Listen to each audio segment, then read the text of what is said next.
কোনো কথা কবি না, পড়ে থাক, আমার সাথে কোনো কথা হবে না, পারলে আর কে সাথে কই পারতি পারলে হয়ে গিয়া। ও জায়গাকে আর কোনো জায়গা আছে? আছে, আছে। নিম্ন কোর্টের থেকে রায় দেশে বিচার কঠিন, হাইকোর্টে আপিল করলে করার একটা সুযোগ থাকে, ঠিক না? ফরিদপুর কোর্টের থেকে জামিন দেয় নাই, হাইকোর্ট করলে জামিন পাওয়া যায়, যায় না? অনেকে যায় না, যায়। ও জায়গার হাইকোর্ট, ওই হাইকোর্টের থেকে এক রায় হয়ে গেছে, আমার সাথে কোনো কথা হবে না। দোস্তরে পায় ধরি, যুবক তোর পায় ধরি, একটু ফের। এই যা বললাম, কিয়ামতের ময়দানে যদি চুল পরিমাণ বেশকম হয়, সেদিন আমার সাথে তোমার দেখা হবে, তুমি বলবা হুজুর কি কইছিলেন, তার তো কিছু না, এদি আল্লাহ পাইকিড়ি ধরে ছেড়ে দিচ্ছে। ফাসাউফা তারা ইজান কাশাফাল গুবারো আফারাসুন তাহতা রিজলিকা আম হিমারো। দুনিয়ায় থাইকা আমার সাথে লড়াই করতেছো, ঝগড়া করতেছো, তর্ক করতেছো, আর তুমি বলতেছো আমরা হকের উপর আছি, তোমরা হুজুররা বাতিলের উপরে আছো। ও দোস্ত, এই তর্ক একদিন নিরসন হবে, এই তর্ক একদিন শেষ হয়ে যাবে, যেদিন চক্ষু বন্ধ করে কবরে চইলা যাইবা। মর্দমারা সর্বা সরদার খাবেদা গশতে বেদারা কেউ রাত আজজা। দুনিয়ায় যতক্ষণ আছো ঘুমের মধ্যে আছো, ঘুমন্ত মানুষের যেমন কোনো কিছুর খবর থাকে না, আরে দুনিয়ায় আছো তো ঘুমোয় আছো বিদায় পরকালের খবর পাচ্ছ না। যখন কবরে চলিয়া যাইবা, দুনিয়ার চক্ষু বন্ধ করে কবরে যাইবা, কবরে যাওয়ার পরে ঘুম ভাঙবে আর সব দেখতে পারবা। কিরামান কাতিবিন আছে, মুনকার নাকিরও আছে, হাজার হাজার ফেরেশতা দেখবা, জাহান্নামও দেখবা, জান্নাতও দেখবা। ওই দিন দেখে হাজার চিৎকার করলে কাজে আসবে না। দোস্ত যুবক, তোমাদের পায়ে ধরি, জবানটারে হেফাজত করো। নবী পাক বলেন মাইয়াত বাল্লি মা বাইনা লাহিয়াইহি ওয়া মা বাইনা রিজলাইহি আজমাল্লাহুল জান্নাহ। তিনটি অঙ্গের হেফাজত, এই হাদিসের মধ্যে আছে 2 অঙ্গ, অন্য জায়গা থেকে সংগ্রহ করে বলি 3 অঙ্গ। বরাবর 3টি অঙ্গরে তুমি হেফাজত করো, দায়িত্ব নাও, কন্ট্রোল করো। আমি আল্লাহর নবী বলেন, ও যুবক যুবতী, আবাল বৃদ্ধ বনিতা, নারী আর পুরুষ, তোমাদের জান্নাতের জামিন হইয়া গেলাম, তোমাকে জান্নাতে নিয়েই ছাড়বো। তোমারে জান্নাতে নেওয়ার জন্য যত যুদ্ধ আমি করব, আমার কথা মানো, 3টি অঙ্গ কন্ট্রোল করো। 1 নম্বরে কপাল, 2 নম্বরে জিহ্বা, বরাবর 3 নম্বরে নিচে শরমগা। এই বরাবর 3টি অঙ্গ। কপালটা একমাত্র আল্লাহর সামনে ছাড়া কাহারও সামনে নত করো না। কোন খাজার দরবারে কপাল ঠুকাইও না, মূর্তির সামনে কপাল নিচু করো না, কোন পীরের কদমে কপাল লাগাইও না, কোন মাজারে যে কপাল লাগাইও না। কপালটা জোরে বলেন একমাত্র কার? সিজদা দেব কারে? নামাজ পড়বো কার জন্য? কপালটা আল্লাহর জন্য খাস। কোন পীরের দরবারে যে যদি সিজদা দেন, মুশরিক হয়ে যাবেন, মুশরিক হয়ে যাবেন, মুশরিক হয়ে যাবেন। আপনি 100, 1000, 200 উমরা যদি করেন, কোটি কোটি টাকা দান করেন, আর 500 মসজিদও করেন, এই কপালটা মূর্তির সামনে আর পীরের সামনে নত করার সঙ্গে সঙ্গে সব আপনার ব্লাডার ফুটো হইয়া বেরোয় যাবে, বেলুন ছিদ্র। 2 নম্বর জিহ্বা কন্ট্রোল করো যুবক, জিহ্বা কন্ট্রোল করো। কিসের কিসের থেকে? 1 নম্বরে জিহ্বায় হারাম দিও না। মদ খাবি, গাঁজা খাবি, ইয়াবা খাবি। নবী পাক গত রজব মাসের 26 রজব দিবাগত রাত, আজকে শুক্রবার গেল, গত শুক্রবারের রাত্রে আমার নবী মেরাজে গিয়েছিলেন, জাহান্নামে গিয়ে দেখে আসছেন হাজার হাজার লক্ষ লক্ষ নারীদেরকে হাতে হ্যান্ডকাপ দিয়া জাহান্নামের মধ্যে ঝুলিয়ে রাখা হয়েছে। নিচে দিয়ে আগুন, আগুন আর আগুন, পায়ে তাদের মাটি পাচ্ছে না, ভাসমান অবস্থায় ঝুলাই রাখছে। নিচে দিয়ে আগুনে পুড়াইয়া সিদ্ধ করে ফেলতেছে, ভস্ম করে ফেলতেছে। আর এই নারীদের নারী বুড়ি পয়সা শরম গাদে বের হচ্ছে। এক শ্রেণীর পুরুষরা সেই শরম গায়ে জিহ্বা দিয়ে পচা বের হাপু জিহ্বা দিয়ে চাইটে চাইটে খাইতেছে। হাসি আসে কোন কারণে আমার বুঝি আসে না। রিমান্ডে যদিন ধরা পড়বা, ফেরেশতারা চাবুক মেরে মেরে পিটাই পিটাই ওই নারীদের শরম গায়ে বের হ, পচা ফুস তোমারে খাওয়াইয়া ছাড়বে। নবী পাক বলেন, আমি নিজ চোখে দেখে লজ্জায় বেক করলাম। জিব্রাইলকে বললাম, জিব্রাইল মানহুন্না মান হাউলাই, নারীরা বা কারা, পুরুষরা বা কারা? জিব্রাইল কা হুজুর হুন্নাজ জুনাত, সবই আপনার উম্মত, তবে নারীরা হলো ব্যভিচারিণী নারী, আপনার উম্মতের ব্যভিচারিণী নারী, প্রস্কটারের মহিলা। বেশ্যা মহিলা অথবা পয়সার বিনিময়ে পারিবারিকভাবে অনেকেই এভাবে জেনা ব্যভিচার করে, পয়সার লোভে দেহ ব্যবসা করে, অনেকে আনন্দ ফুর্তিতে জেনা করে। এই জেনার থেকে তওবা না করে মারা গেছে। এই মহিলাদের বিচার, এরা সেই জেনা করবে বিচারিনী মহিলা। খাচ্ছে যারা তারা কারারে জিব্রাইল কা হুজুর তারা আপনারই উম্মত। তারা দুই দল, এক দল অহুমুজ জানি, দ্বিতীয় দল অহুম শারিবুল খামার। এক দল হলো আপনার উম্মতের জিনাকর ব্যভিচার পুরুষ, জিনায় অভ্যস্ত। এই জিনা করতে করতে বিনা তওবায় মারা গেছে। তাদের বিচার কোটি কোটি বছর তারা এই নাপাক খাইতে থাকবে। জিহ্বারে কন্ট্রোল কর যুবক। দুই নম্বর, এক নম্বরে জিনাকর, দুই নম্বরে ওখানে শারিবুল খামার, দুই নম্বর হলো আপনার উম্মতের মদখোর, গাঁজাখোর, নিশাখোর যত পুরুষ আছে তাদেরকে বাধ্য করা হয়েছে এই নারীদের শরমগাতে বের হওয়া নাপাক তারা খাইবে। যদি খাইতে পারো তাহলে গাঁজাও মদও খাইয়ে যাইও। আল্লাহ মাফ করুক, বলেন আমিন। জিহ্বারে নাপাক খাওয়ার থেকে কন্ট্রোল করো। সুদে টাকা হালাল না হারাম? আস্তে কয়, জোর হলো না। সুদ খাওয়া হালাল না হারাম? সুদ দেওয়া হালাল না হারাম? খাওয়া ও দেওয়া সমান গুনাহ। সুদখোরের খালি একটা ফজিলত আছে, বলবো? ফজিলত তোর কোনো জায়গায় নাই। সুদখোরের একটা ফজিলত আছে, সেটা হলো বাড়ি যদি উই পোকা লাগে অথবা সার পোকা উড়স, গরুর গলায় যদি আইটেলি লাগে, কোনো তাই দিয়ে খেদাতে পারতেছেন না, তাড়াতে পারতেছেন না। পাকা পাকা প্রসিদ্ধ 7 জন সুদখোরের নাম কাগজে লিখে তাবিজ বানাইয়া গরুর গলায় ঝুলিয়ে দিলি, আইটেলি পড়িয়ে যায়। এই একটা ফজিলত খালি সুদখোরের। সুবহানাল্লাহ বলে। আল্লাহ, ঘরের কোলায় ঝুলাই রাখলি, ঘরের থেকে উই পোকা সার পোকা চলে যায়।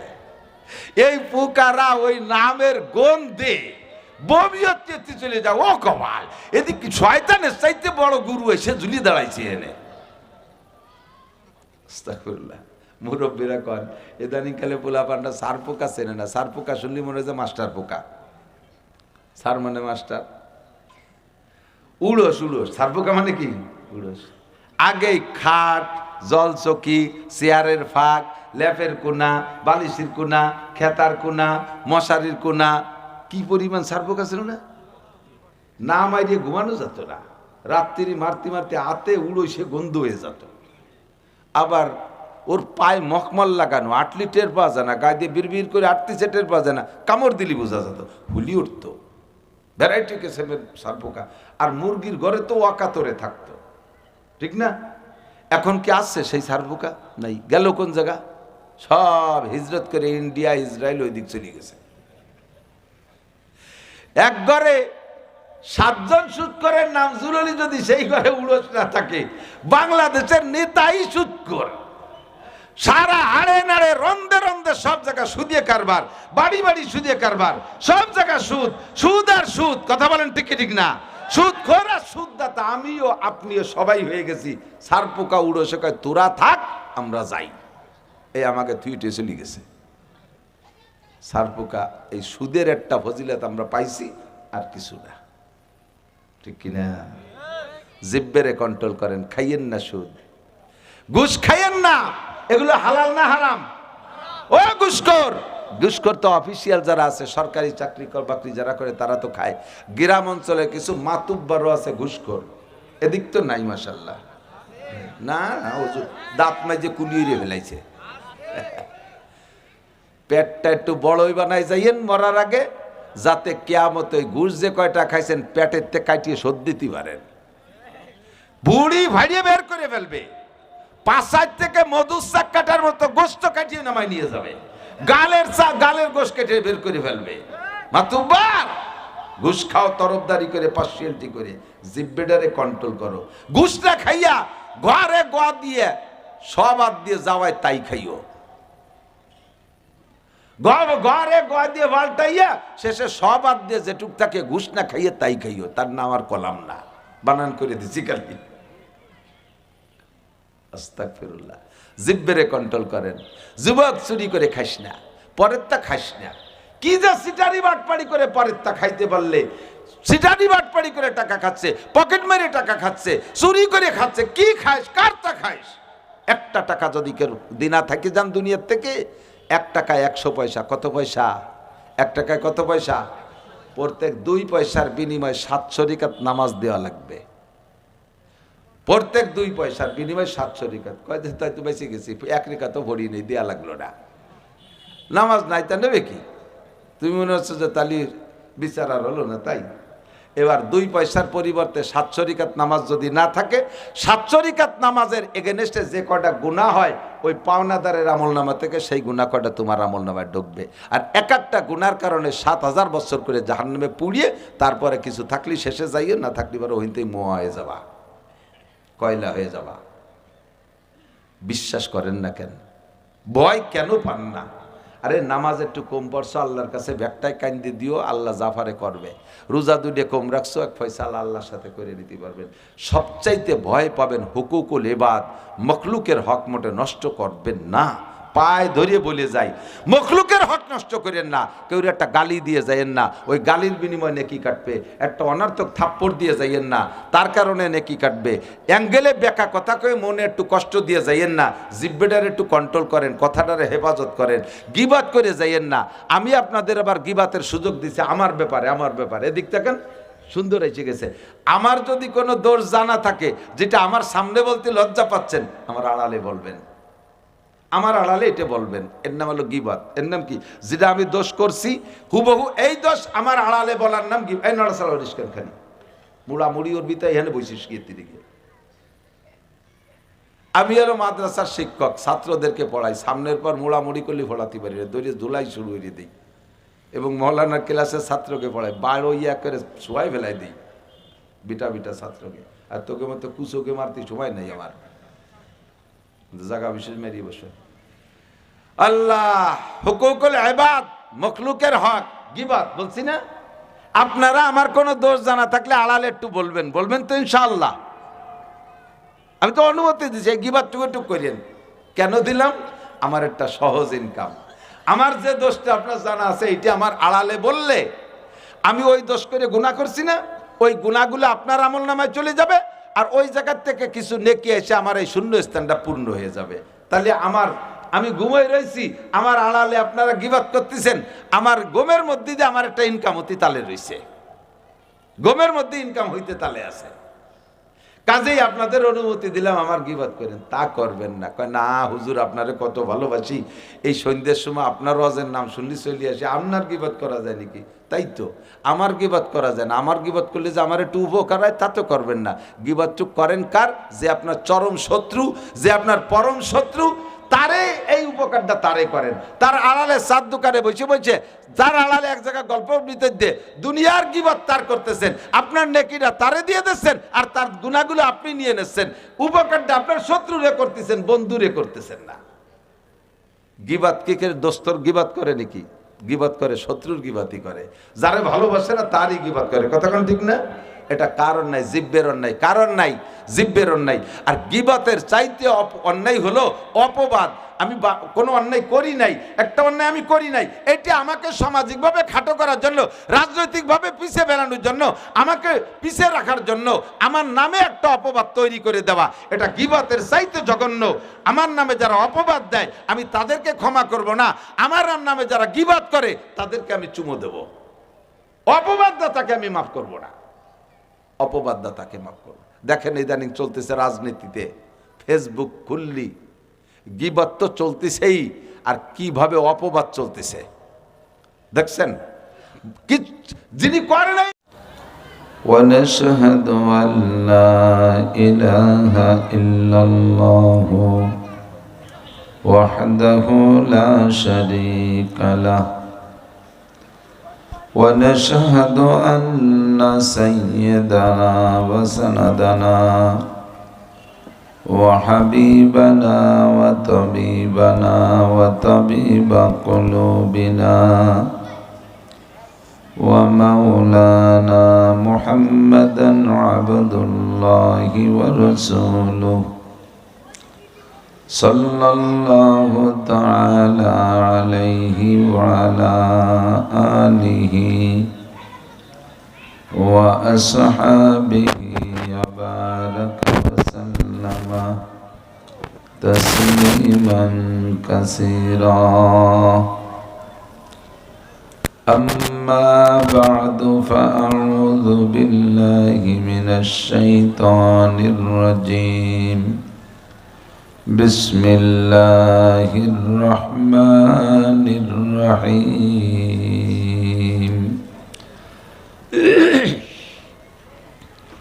يا أيها الذين آمنوا ادخلوا في السلم كافة ولا تتبعوا خطوات الشيطان إنه لكم عدو مبين.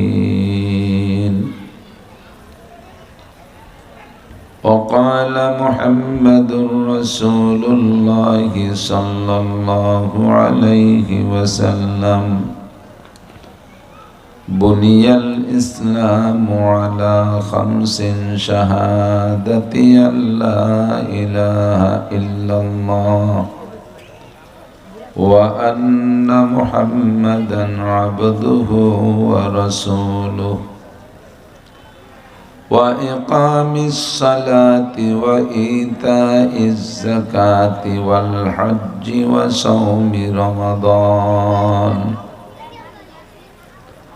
سبحانك لا علم لنا إلا ما علمتنا إنك أنت العليم الحكيم. رب اشرح لي صدري ويسر لي أمري واحلل عقدة من لساني يفقه قولي. رب زدني علما. اللهم بارك لنا في رجب وشعبان وبلغنا رمضان. اللهم أرنا الحق حقا وارزقنا اتباعه وأرنا الباطل باطلا وارزقنا اجتنابه. সকলে বলি আমিন।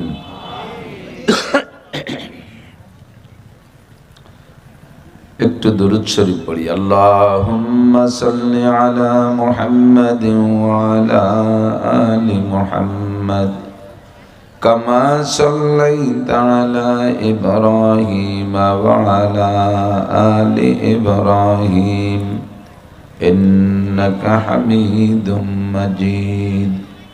اللهم بارك على محمد وعلى آل محمد كما باركت على إبراهيم وعلى آل إبراهيم إنك حميد مجيد.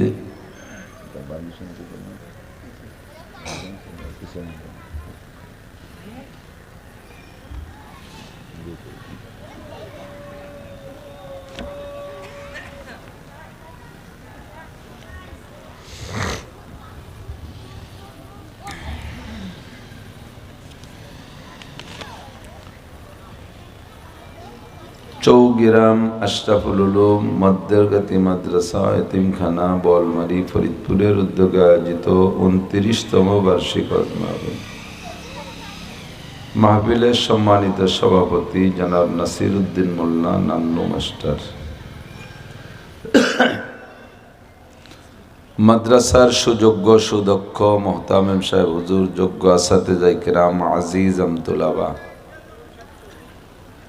আজকের মাহফিল উপলক্ষে মদউ উলামায়ে কিরাম, প্রাণ প্রিয় দেশবাসী, অত্যন্ত দামি মাস শাবান মাস, জুমার দিনের পরে সপ্তাহের প্রথম রজনীতে আল্লাহ পাক রব্বুল আলামিন মাগরিব থেকে ঈশা পর্যন্ত ময়দানে বসে আমাদের অনেককেই কিছু কথা শোনার সুযোগ করে দিয়েছিলেন। আবার ঈশার নামাজ আল্লাহর মহান হুকুম বা জামাত আদায় করে পরবর্তী শেষ অধিবেশনের অপেক্ষায় কিছু হিদায়তি কথা বলা এবং শোনার জন্য আমাদেরকে কবুল করেছেন, পছন্দ করেছেন, ভালোবেসে ডেকে নিয়ে আসছেন। এজন্য শুকর আদায় করি আলহামদুলিল্লাহ। আল্লাহ পাক রব্বুল আলামিন কোরআনে কারীমের মধ্যে মানব সৃষ্টির রহস্যটা উচ্চারণ করেন, উল্লেখ করেন। এই খুদকুড়োগুলো আজ বোঝে না, এই বসে আক্কাতারে, আর যারা বুদ্ধিমান তারা খালি সরি সরি থাকে। একটা নড়াচড়া করবি রে, নড়াচড়া করবি তো উঠি তো, আগের থেকে উঠে যাবি।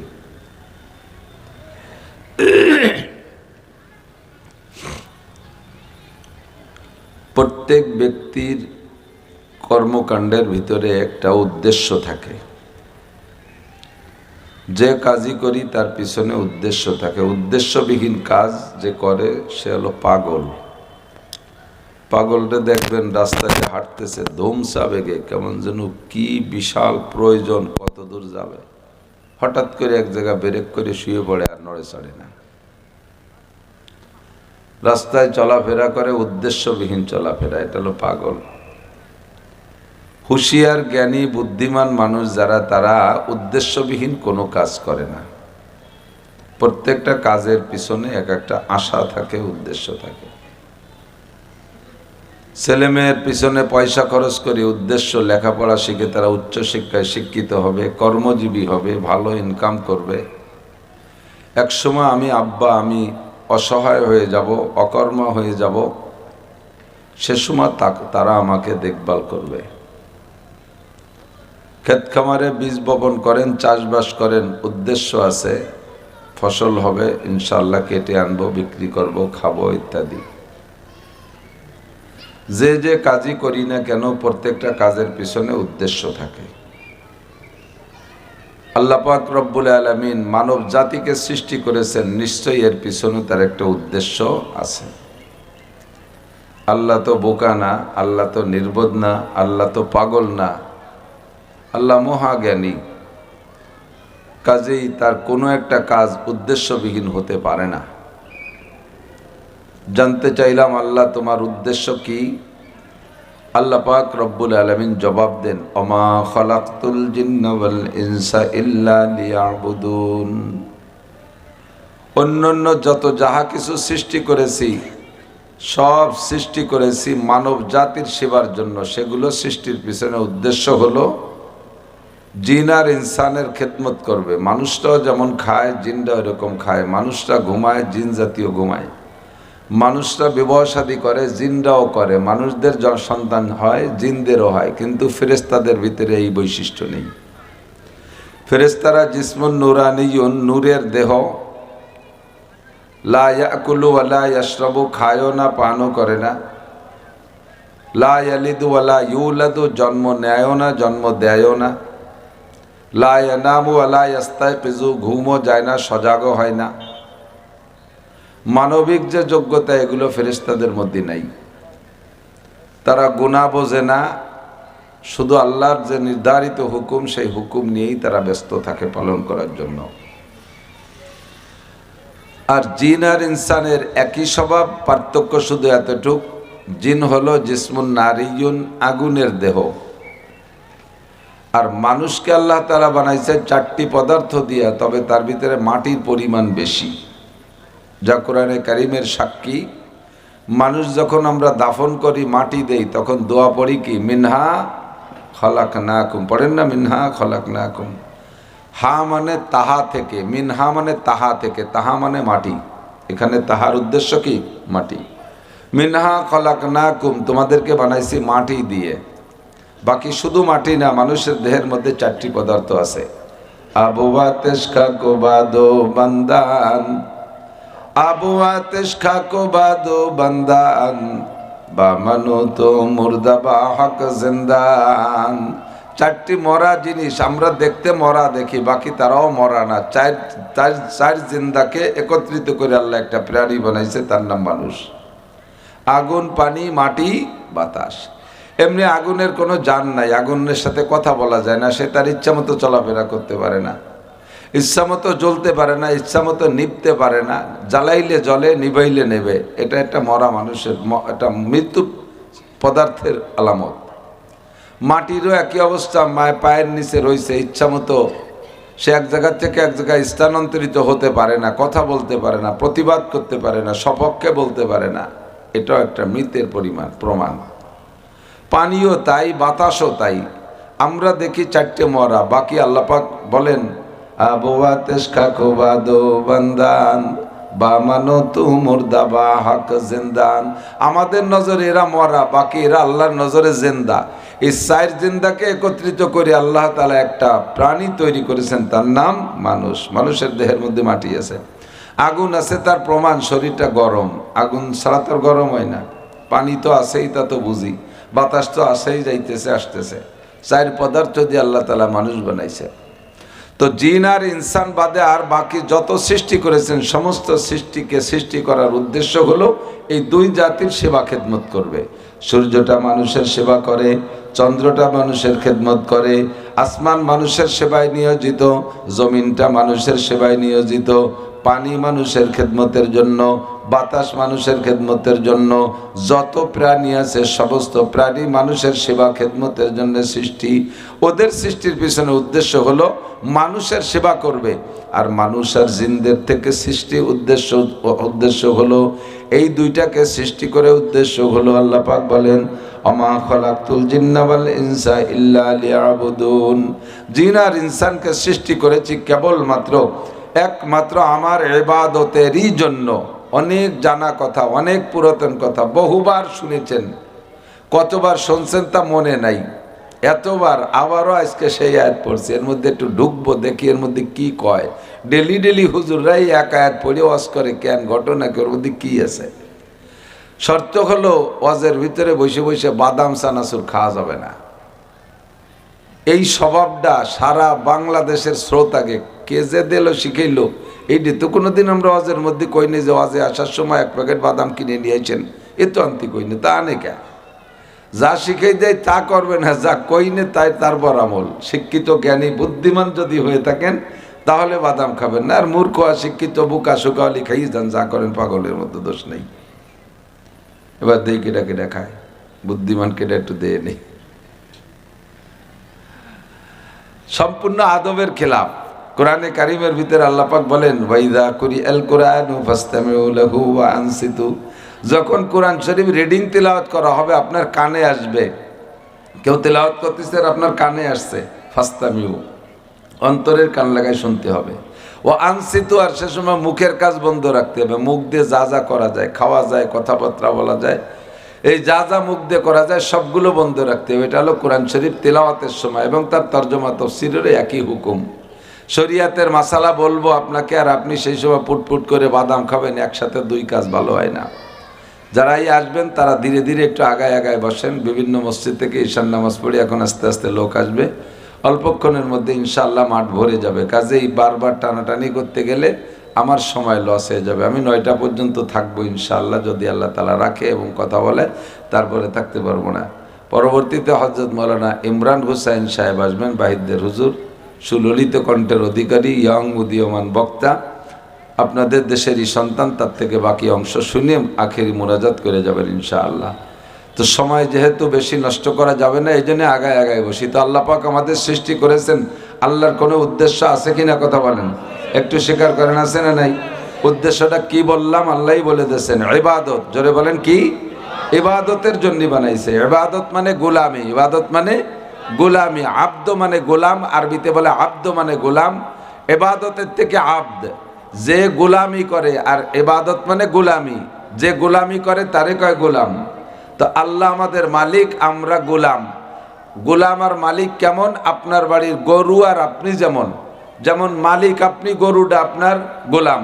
তাকে দিয়ে হাল চাষ করাবেন, সে করতে বাধ্য। তাকে হাটে নিয়ে বিক্রি করবেন, বিক্রি হতে বাধ্য। কোনো গরু কি আজও পর্যন্ত বেচার সময় প্রতিবাদ করছে, মিয়া তোমার নিজের একটা সাল মাই তো বেচলি না, খালি আমাকে কয় মাই ভুতিরে বেচো কে? এই বলে কি গরুতে প্রতিবাদ করতে পারছে? অনেক সময় গ্যারেস্টের সাথে সম্পর্ক হয়ে যায়, গরুর প্রাণীর হয়, ছাগলেরও হয়, বিক্রি করতে গেলে কান্দে, চোখ থেকে পানি পড়ে, দেখছেন না? বিক্রি করতে গেলে কান্দে, কিন্তু তার কান্না তো আমি শুনি না, তার কান্না আমি চোখ দিয়ে পানি পড়তেছে দেখি, কিন্তু সেটা আমি গ্রহণ করি না। আমার বেচার দরকার, টাকার দরকার, বেশি টাকা নিয়ে আসি, ঠিক কি না? তো মালিক যেমন তার অধীনস্থ সব কিছুর উপরে হস্তক্ষেপ করতে পারে, আর অধীনস্থরা মালিকের সমস্ত কথার আনুগত্য করা বাধ্য, সেম কোয়ালিটি আল্লাহ আমাদের মালিক, আমরা আল্লাহর মামলুক। আল্লাহ আমাদের মালিক, আল্লাহ আমরা আল্লাহর গোলাম। তো গোলাম হিসেবে আল্লাহর গোলামি করার জন্যই আল্লাহ আমাদেরকে সৃষ্টি করেছেন। কতক্ষণ? এই গোলামির নাম হলো ইবাদত। গোলামির নাম কি? ইবাদত। তো ইবাদতকে আরবিতে বলা হয়, ইবাদতকে বলা হয় ইসলাম। ইবাদতকে বলা হয় ইসলাম। আর আল্লাহ আমাদের মালিক, এই কথাকে, বিশ্বাসকে বলা হয় ঈমান। একটু বুঝে নেন, আল্লাহ আমাদের সৃষ্টিকর্তা, আল্লাহ আমাদের মালিক, এই কথার বিশ্বাসের নাম হলো ঈমান। আমাদের মালিককে বারবার বলবেন আল্লাহ, যতবার ডাক দেব যে কে, যদি আল্লাহ শব্দ বলার সুযোগ আসে, মানে প্রয়োজন হয়, আল্লাহ বলবেন। মুখে একবার আল্লাহ বললে 4000 নেকি পাইবেন। অনেকেই সুবহানাল্লাহ কর নাই। সুবহানাল্লাহ বললে আবার আলাদা একটা লাভ। সুবহানাল্লাহ বলার সাথে সাথে জান্নাতের মধ্যে বিশাল একটা ফলদার গাছ লাগানো হয়ে যাবে। দুনিয়ায় বসে আপনি জান্নাতের মধ্যে গাছ লাগাইবেন। তো আল্লাহ আমাদের সৃষ্টিকর্তা। সৃষ্টিকর্তা কে? পালনকর্তা কে? রিজিকদাতা কে? বাঁচানোওয়ালা কে? আইনদাতা কে? বিধানদাতা কে? জগতের মালিক কে? যতবার আল্লাহ বললেন 4000 করে নেকি বলেন, এটা কি অন্তর থেকে বলেছেন? তো সত্যি মালিক কে? আল্লাহ। কুলিল্লাহুম্মা মালিকাল মুলক, জগতের মালিক কে? আল্লাহ। তুতিল মুলকা মান তাশা। কিছুক্ষণের জন্য আল্লাহ পাক রব্বুল আলামিন আঞ্চলিকভাবে প্রতিনিধি সেট করে, প্রতিনিধি সেট করে, কিছুক্ষণের জন্য মালিক বানায় দেয়। জমির প্রতিনিধি, ওয়ার্ডের প্রতিনিধি, বাড়ির প্রতিনিধি, ইউনিয়নের প্রতিনিধি, থানার প্রতিনিধি, সিটের প্রতিনিধি, দেশের প্রতিনিধি। মূল মালিক হলো আল্লাহ। ইয়ামানুত চাঁদে রোজা নজদে মাস্ত দর হাকিকত মালিকে হর শাই খুদাস। যা কিছু আমরা নাড়াচাড়া করি আমাদের মনে করে, মূল মালিক আল্লাহ। আমাদের হাতে কিছুক্ষণের জন্য পরিচর্যা, এ নাড়াচাড়া করার জন্য দায়িত্ব দিয়েছে। এ যদি আমারই হতো, তাহলে আমি যখন কবরে যাইতাম সবই আমি নিয়ে যাইতাম। কতক্ষণ? আমরা আছি, মানুষ আছি একটা মিথ্যে কথার উপরে। আমার বাড়ি যখন দাদা বসবাস করতো, কেউ জিজ্ঞেস করতো আমার দাদার, আব্দুল কাদের মজুমদারকে, যা মজুমদার এ বাড়ির বাড়ি কার? আমার দাদা কয় বাড়ি আমার। কিছুদিন দাদা আমার করতে করতে চলে গেছে। তো যদি সত্যি বাড়ি দাদার হইতো, তাহলে দাদাও যেখানে গেছে বাড়িও সেখানে যাইতো। জাগার বাড়ি জাগায় রয়েছে, দাদা চলে গেছে, তাহলে একদিন পর্যন্ত দাদা সত্যি কথা কইছে না মিথ্যে কথা কইছে? দাদা মিথ্যে কথা করতে করতে মরছে। এরপরে আব্বা আসলো, আব্বারে জিজ্ঞেস করে বাড়ি কার? আব্বা কয় বাড়ি আমার। আব্বাও চলে গেছে, বাড়ির জায়গায় বাড়ি রয়ে গেছে। তাহলে আব্বাও মিথ্যে কথা করতে করতে মরছে। আপাতত মিথ্যে কথার মধ্যে আছে আমি। আমারে জিজ্ঞেস করে বাড়ি কার? আমি কই বাড়ি আমার। তাহলে এটা সম্পূর্ণ মিথ্যের উপরে চলতেছে। আমরা সবাই মিথ্যেবাদী, কথা কর না কে? আমার কি যা আমি সাথে নিয়ে যেতে পারবো ওইটাই আমার, ওইটাই আমার। এ দুনিয়ার মালিক কে? আল্লাহ। আমার কিচ্ছুই না ভাই, একটু ঠান্ডা মাথায় বোঝেন, আমার কিছুই না। কিভাবে যে আল্লাহ তাআলা দুনিয়া সৃষ্টি করছে আর মানুষকে এর মধ্যে বানাইয়া একটা আকর্ষণ তৈরি করে দিয়েছে। মানুষ আসল যে আমার যে জিনিস, সেই জিনিসকে চরমভাবে ভুলে গেছে। এজন্য আল্লাহ পাক বড় আক্ষেপের সাথে বলে, কদ আফলাহা মান তাযাক্কা ওয়া যাকারা ইসমা রাব্বিহি ফাসাল্লা বাল তুসিরুনাল হায়াতাদ দুনিয়া ওয়াল আখিরাতু খায়রুন ওয়া আবকা। ক্ষুদ্র নগণ্য দুনিয়াকে প্রাধান্য দিয়ে চলছো, এইটাকে তোমার মনে করতেছো। অথচ ওয়াল আখিরাতু খায়রুন ওয়া আবকা, আখিরাতকে প্রাধান্য দেওয়া দরকার ছিল। যে আখিরাত হাজার হাজার কোটি কোটি গুণ ভালো। খয়ের মানে সবচেয়ে ভালো, ও আবকা মানে চিরস্থায়ী। দুনিয়া ক্ষণস্থায়ী, কিছুক্ষণের জন্য। এ দুনিয়াও থাকে না, দুনিয়ার মধ্যে যারা আসে তারাও থাকে না, দুনিয়াও থাকবে না। দুনিয়ার মধ্যে যারা যারা আসে তারাও থাকে না। আর আখিরাত চিরস্থায়ী, ওর কোনো শেষ নাই, শুরু আছে তো শেষ নাই। ওই আখিরাতকে ভুলে গেছি আর তার উপরে দুনিয়াকে প্রাধান্য দিছি। যতই ওয়াজ করি কথা কানে ঢোকে না, কোনোভাবে ঢোকে না। আমার জায়গা, আমার জমি, আমার ঘর, আমার বাড়ি, আমার পদ, আমার পদবি, আমার মর্যাদা, আমার সবকিছু আমার করতে করতে শেষ হয়ে গেল, ঠিক না? সবকিছুর মালিক কে? আল্লাহ। তাহলে এই জমিনের মালিকও কে? বাংলাদেশের মালিক কে? আপনাদের এই এমপি সিটের মালিক কে? যদি আল্লাহই হয় স্বীকার করেন, তাহলে এর উপরে হুকুমত চলবে কার? আইন চলবে কার? সংবিধান চলবে কার? মানুষের করে সংবিধান চলবে, ঠিক না? আল্লাহ। রাজনীতি না কিন্তু ভাই, মেল না। আর রাজনীতি করবোই না কেন? আমার তো প্রায় 30 বছর হইতে যাচ্ছে ওয়াজের মাঠে। এই পর্যন্ত কত নির্বাচন তো দেখলাম, মেম্বারি নির্বাচন, চেয়ারম্যান নির্বাচন, উপজেলা নির্বাচন, এমপি নির্বাচন, প্রেসিডেন্ট নির্বাচন, বহু নির্বাচন গেছে। তো হাজারের উপরে মাহফিলি সমকালীন প্রার্থীরা আইসা আমাদেরকে একটু সরাই দিয়া কিছুক্ষণের জন্য ওরা ভোট চাই। দেখছেন না মাহফিলি? আজও হয়তো আমাদের এসিটের প্রার্থী আসতে পারে, তা আসবে, ভোট চাবে ওনরা। আমাদের ওয়াজের মাঠে আইসা রাজনৈতিক নেতারা দুনিয়ার রাজনীতির জন্য ভোট চাবে, তার জন্য আমাকে সুযোগ দিতে হবে। আমরা হুজুররা এতদিন ভোট চাইনি।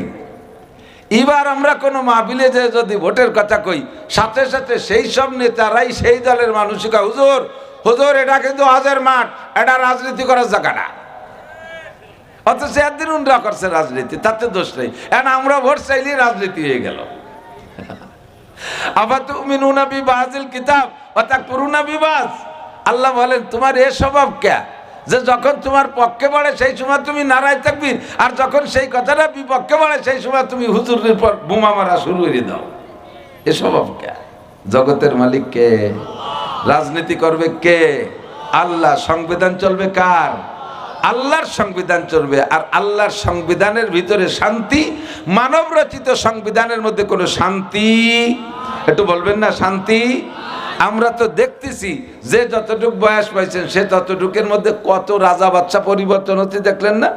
বাংলাদেশের সংবিধান স্বাধীনতার পরে ডক্টর কামাল সাহেব সংবিধান লিখছে। ডক্টর কামাল সাহেব হাটাজারি মাদ্রাসা সাইকুল্লা দিস না, পটিয়া, বাবুনগর, জিরি, নাজিরাট, লালবাগ, মালিবাগ, যাত্রাবাড়ি, গহরডাঙ্গা মাদ্রাসার মুহাদ্দিসরা, দারুল উলুম দেওবন্দের থেকে পড়ে আসে নাই, মদিনা ভার্সিটি থেকে পড়ে নাই। উনি ডক্টর, উনি জেনারেল ডক্টর।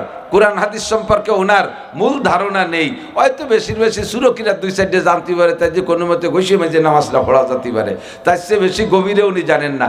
কাজে উনি যে সংবিধান রচনা করেছেন বাংলাদেশের জন্য, এটা কোরআন সুন্নাহ সম্মত নয়, এটা আল্লাহ রসুল সম্মত নয়, এটা ইসলামী সংবিধান নয়। আর আগেই স্বীকার করেছি, জগৎ আল্লাহর, জমিন আল্লাহর, রাষ্ট্র আল্লাহর, চলবে এর ভিতরে হুকুমত চলবে আল্লাহর, আইন চলবে আল্লাহর, সংবিধান চলবে আল্লাহর। জোরে বলেন কার? যদি আল্লাহর সংবিধান চলতে হয় তাহলে মানব রচিত সংবিধান বন্ধ করে দিতে হবে, ঠিক না? যদি কেউ বলে দেশে ইসলামী শরিয়া আইন চলা সম্ভব নয়, তাহলে বুঝবেন যে ওই লোকটা ইমানদার নয়। ওই লোকটা কি নয়? যতই নামাজ পড়লেন কিচ্ছু হবে না।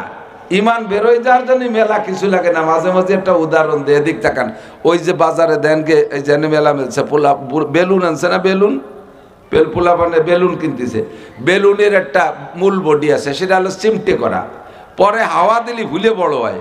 তো এক এক প্রকারের বেলুনের এক এক ধরনের ধারণ ক্ষমতা। এত বড় যে বেলুনটা হয় ওর ভিতরে একটা ধারণ ক্ষমতা আছে। ওই বেলুনটারে পরিপূর্ণ হাওয়া দিলে মুখের কাছে আর চিমটে থাকে না, সম্পূর্ণ গোল হয়ে যায়। যদি হাওয়া কম থাকে পিছন দিয়ে একটু হুলে ওঠে, মুহিদের একটু চিমটে থেকে যায়, ঠিক না? তো পুরো বেলুনটারে হাওয়া দিয়ে ভুলে বেলাইয়া মুখটারে বাঁধতে দিয়েছেন। এখন বেলুনটা সুন্দর গোল আছে। এই বেলুনটা পুরো গোল থাকার জন্য ভিতরে কিন্তু হাওয়া সব থাকতে হবে। যদি কম থেকে যায় সে জায়গা একটু চিমটে থেকে যায়, চিমটে থেকে যায় না, চিমটে থেকে। এখন এই বেলুনটারে হাওয়া বড় করে ফুলে রাখার জন্য হাওয়া সবটুক লাগে, তাই দিয়ে ঢুকিয়ে রাখছেন। এখন এই বেলুনটারে এক কোনায় দিয়ে সুই দিয়ে যদি একটু হুটোইয়ে দেন, এক জায়গায় সুইর মাথা বা একটা কাটায় দিয়ে একটু হুটোইয়ে দেন, কাটায় তো আর এতখানি ছেড়ে না, কাটার ফুটো, সুইর মাথার ফুটো, চিক্কুন এটা ফুটো হয় না? হ্যাঁ, তাহলে এবার যতটুক ফুটো করছেন বেলুনের থেকে বাতাস কি ওয়াটটুক বেরোয়? বুঝতে পারিনি। কটটুক বেরোয়? কে সবটুক বেরোবে? কে সারা গাদি ভালো রয়েছে, সারা গা ভালো আছে, তাহলে ভালো জায়গার বাতাস ভালো জায়গা থাকবে। যে জায়গা ফুটো হচ্ছে ওই জায়গায় দিয়ে একটু বেরোবে, উচিত ছেলে তো তাই, কিন্তু তাকি বেরোয় না, সবটুক বেরোয় যায়। এক জায়গায় একটু হুটলি হুশ করে সারা গার বেলুন বাতাস বেরোয় চলে যায়, ঠিক না? আপনার ইসলাম ইমানের ব্লাডার, ইমানের বেলুনের সারাগা ভালো আছে, নামাজ আছে, রোজা আছে, হজ আছে, জাকাত আছে, ফরজ আছে, ওয়াজিব আছে, জিকির আছে, ফিকির আছে, তিলাওয়াত আছে, তবলিগ আছে, চরমনাই আছে, মসজিদ আছে, মাদ্রাসা আছে, তাহাজ্জুদ আছে, ইশরাক আছে, আবিন আছে, চাষত আছে, জাকাত আছে, পেঁয়াজের জাকাত, পাটের জাকাত, ধানের জাকাত, সব দিয়ে বেলাডার হুললু আছে। কিন্তু এক জায়গা ছোট্ট একটা হুটোরে দিয়েছেন, এই দেশে ইসলামী হুকুমত চলে না, এই দেশে কোরআন সুন্নাহর আইন চলে না। এই কথাটা বলার সাথে সাথে বেলুন ফুটো হয়ে গেছে, সব ওই জায়গাতে হুশ করে বাড়াই চলে গেছে। কয় যে আমি এত জানলাম 10টা হজ করছি, ও হজ হইতে ফুট ফুট করে বাড়াই চলে গেছে। আমি যে এবার কত কম্বল দিলাম সামনে নির্বাচন উপলক্ষে, কত কম্বল, ও কম্বলের দলা বলায় বাড়াই চলে গেছে ফুটোই দিয়ে। মনে রেখে এই জন্য নবী পাক বলেন, আকলিস দীনাকা ইয়াকফিকাল আমালুল কলিল, তোমার ঈমানকে খাঁটি করো, অল্প আমলই নাজাতের জন্য যথেষ্ট হইবে। সম্ভব, শতভাগ সম্ভব। বাংলাদেশে যে দলই করুক, আমি লীগেলারে পরামর্শ দিছি যতদিন ছিল, খাই নাই আমার পরামর্শ। এর আগে বিএনপি এলারও পরামর্শ দিছি, খাই নাই। এখনো ওই দুই দল রেই দে, হুজুরকে দল আম্মা বাদ, হুজুরকে দল বাদ দিলাম। যেই দলই এই দেশে কোরআন সুন্নাহর আইন বাস্তবায়ন করতে ইচ্ছা করবে, করবে তো আমাকে মসজিদে, কথা কন না কেন? কোরআনের আইন, হাদিসের আইন বাস্তবায়ন করবে আমরা জনগণ, আমাদের মসজিদে না? আমরা কি কোরআন সুন্নাহর আইন খাইতে রাজি আছি? কথা কয় না। কোরআন সুন্নাহর আইন মানতে রাজি আছি, এরপর চলতে রাজি আছি। কোরআনের আইন, ইসলামী স্টেট যদি কায়েম হয়, তাহলে কোর্ট কাছারিতে মামলা থাকবে না। আল্লাহর ফজলে দেশের সম্পদে দেশের মানুষ খেয়ে থাকতে পারবে না। এ বাংলাদেশের নাম সোনার বাংলা, সত্যি সোনার বাংলায় পরিণত হবে। আর কোরআনী আইন বাস্তবায়ন করলে যারা করতে চায় না তাদের সমস্যা। তাদের সমস্যা কি? কারণ এই দেশেতে মোটা মোটা টাকা চুরি হইরে অন্য দেশে নিয়ে যেতে হবে। কারণ চুরি হইরে যদি ধরা পড়ে যায় তা হাত কাটিয়ে দেবে, তো বড় বড় নেতারা হাত কাটা খাবে। এই জন্য কয় না, ও আইন বাস্তবায়ন করা যায় না, আমাকে কিছু চুরি হতে দেয়, তোমরা হাত কাটাকাটির মধ্যে যাইও না। এই জন্যে জেনা করলে ধরা পড়লে পাথর মেরে শেষ করে দিতে হবে।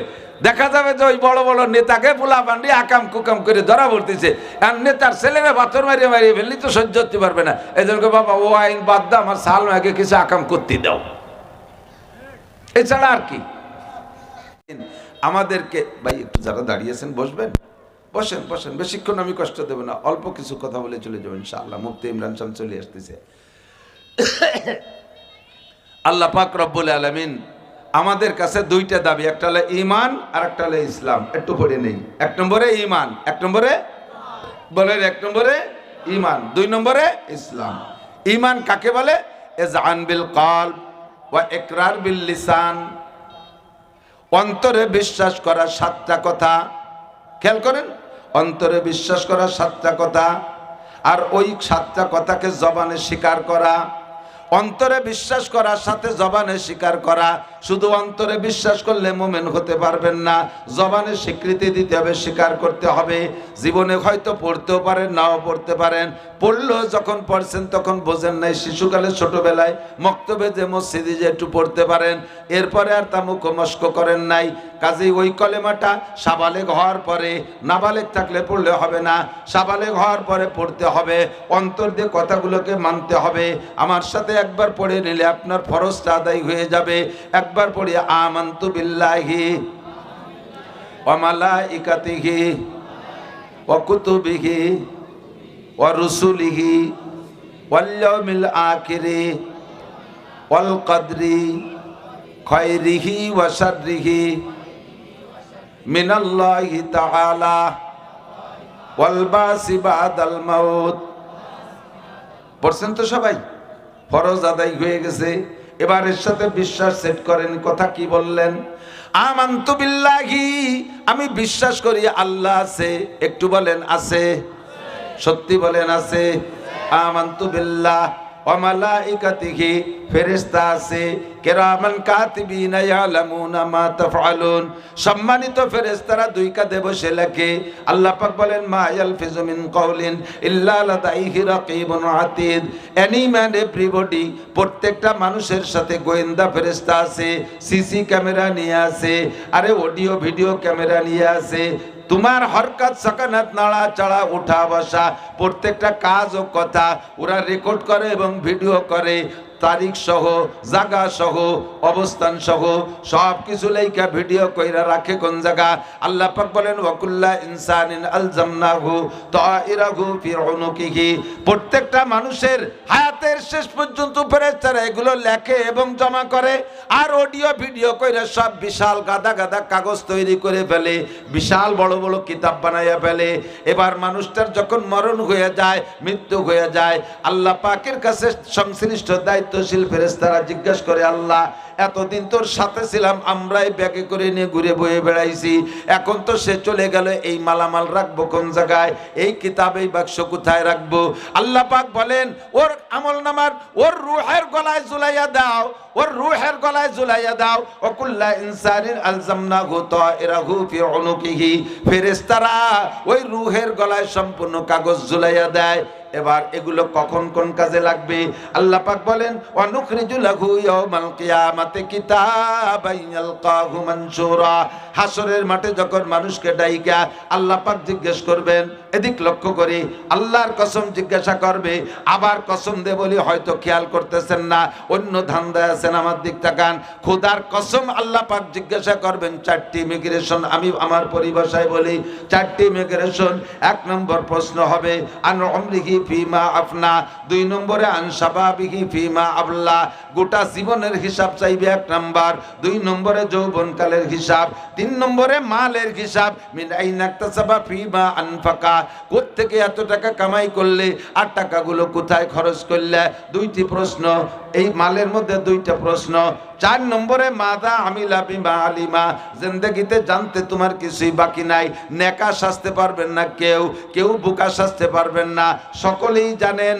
নামাজ পড়লে নেকি, রোজা রাখলে নেকি, হজ করলে নেকি, যাকাত দিলে নেকি, তিলাওয়াত করলে নেকি, ফরজ আদায় করলে নেকি, ওয়াজিব সুন্নাত নেকি, ইশরাকা বিন চাষ তাহাজ্জুদে নেকি, দান খয়রাতে নেকি, কুরবানি করলে নেকি, টুপি পরলে নেকি, দাড়ি রাখলে নেকি, পাগড়ি পরলে নেকি, জিকির করলে নেকি, তবলিগে গেলে নেকি, মসজিদে গেলে নেকি, হক্কানি পীরের দরবারে গেলে নেকি। এগুলো জানেন কি জানেন না? কথা বলেন। সুদ খাইলে গুনাহ, ঘুষ খাইলে গুনাহ, জানেন না? জানেন? জানেন? অস্বীকার করার কারো কায়দা নেই।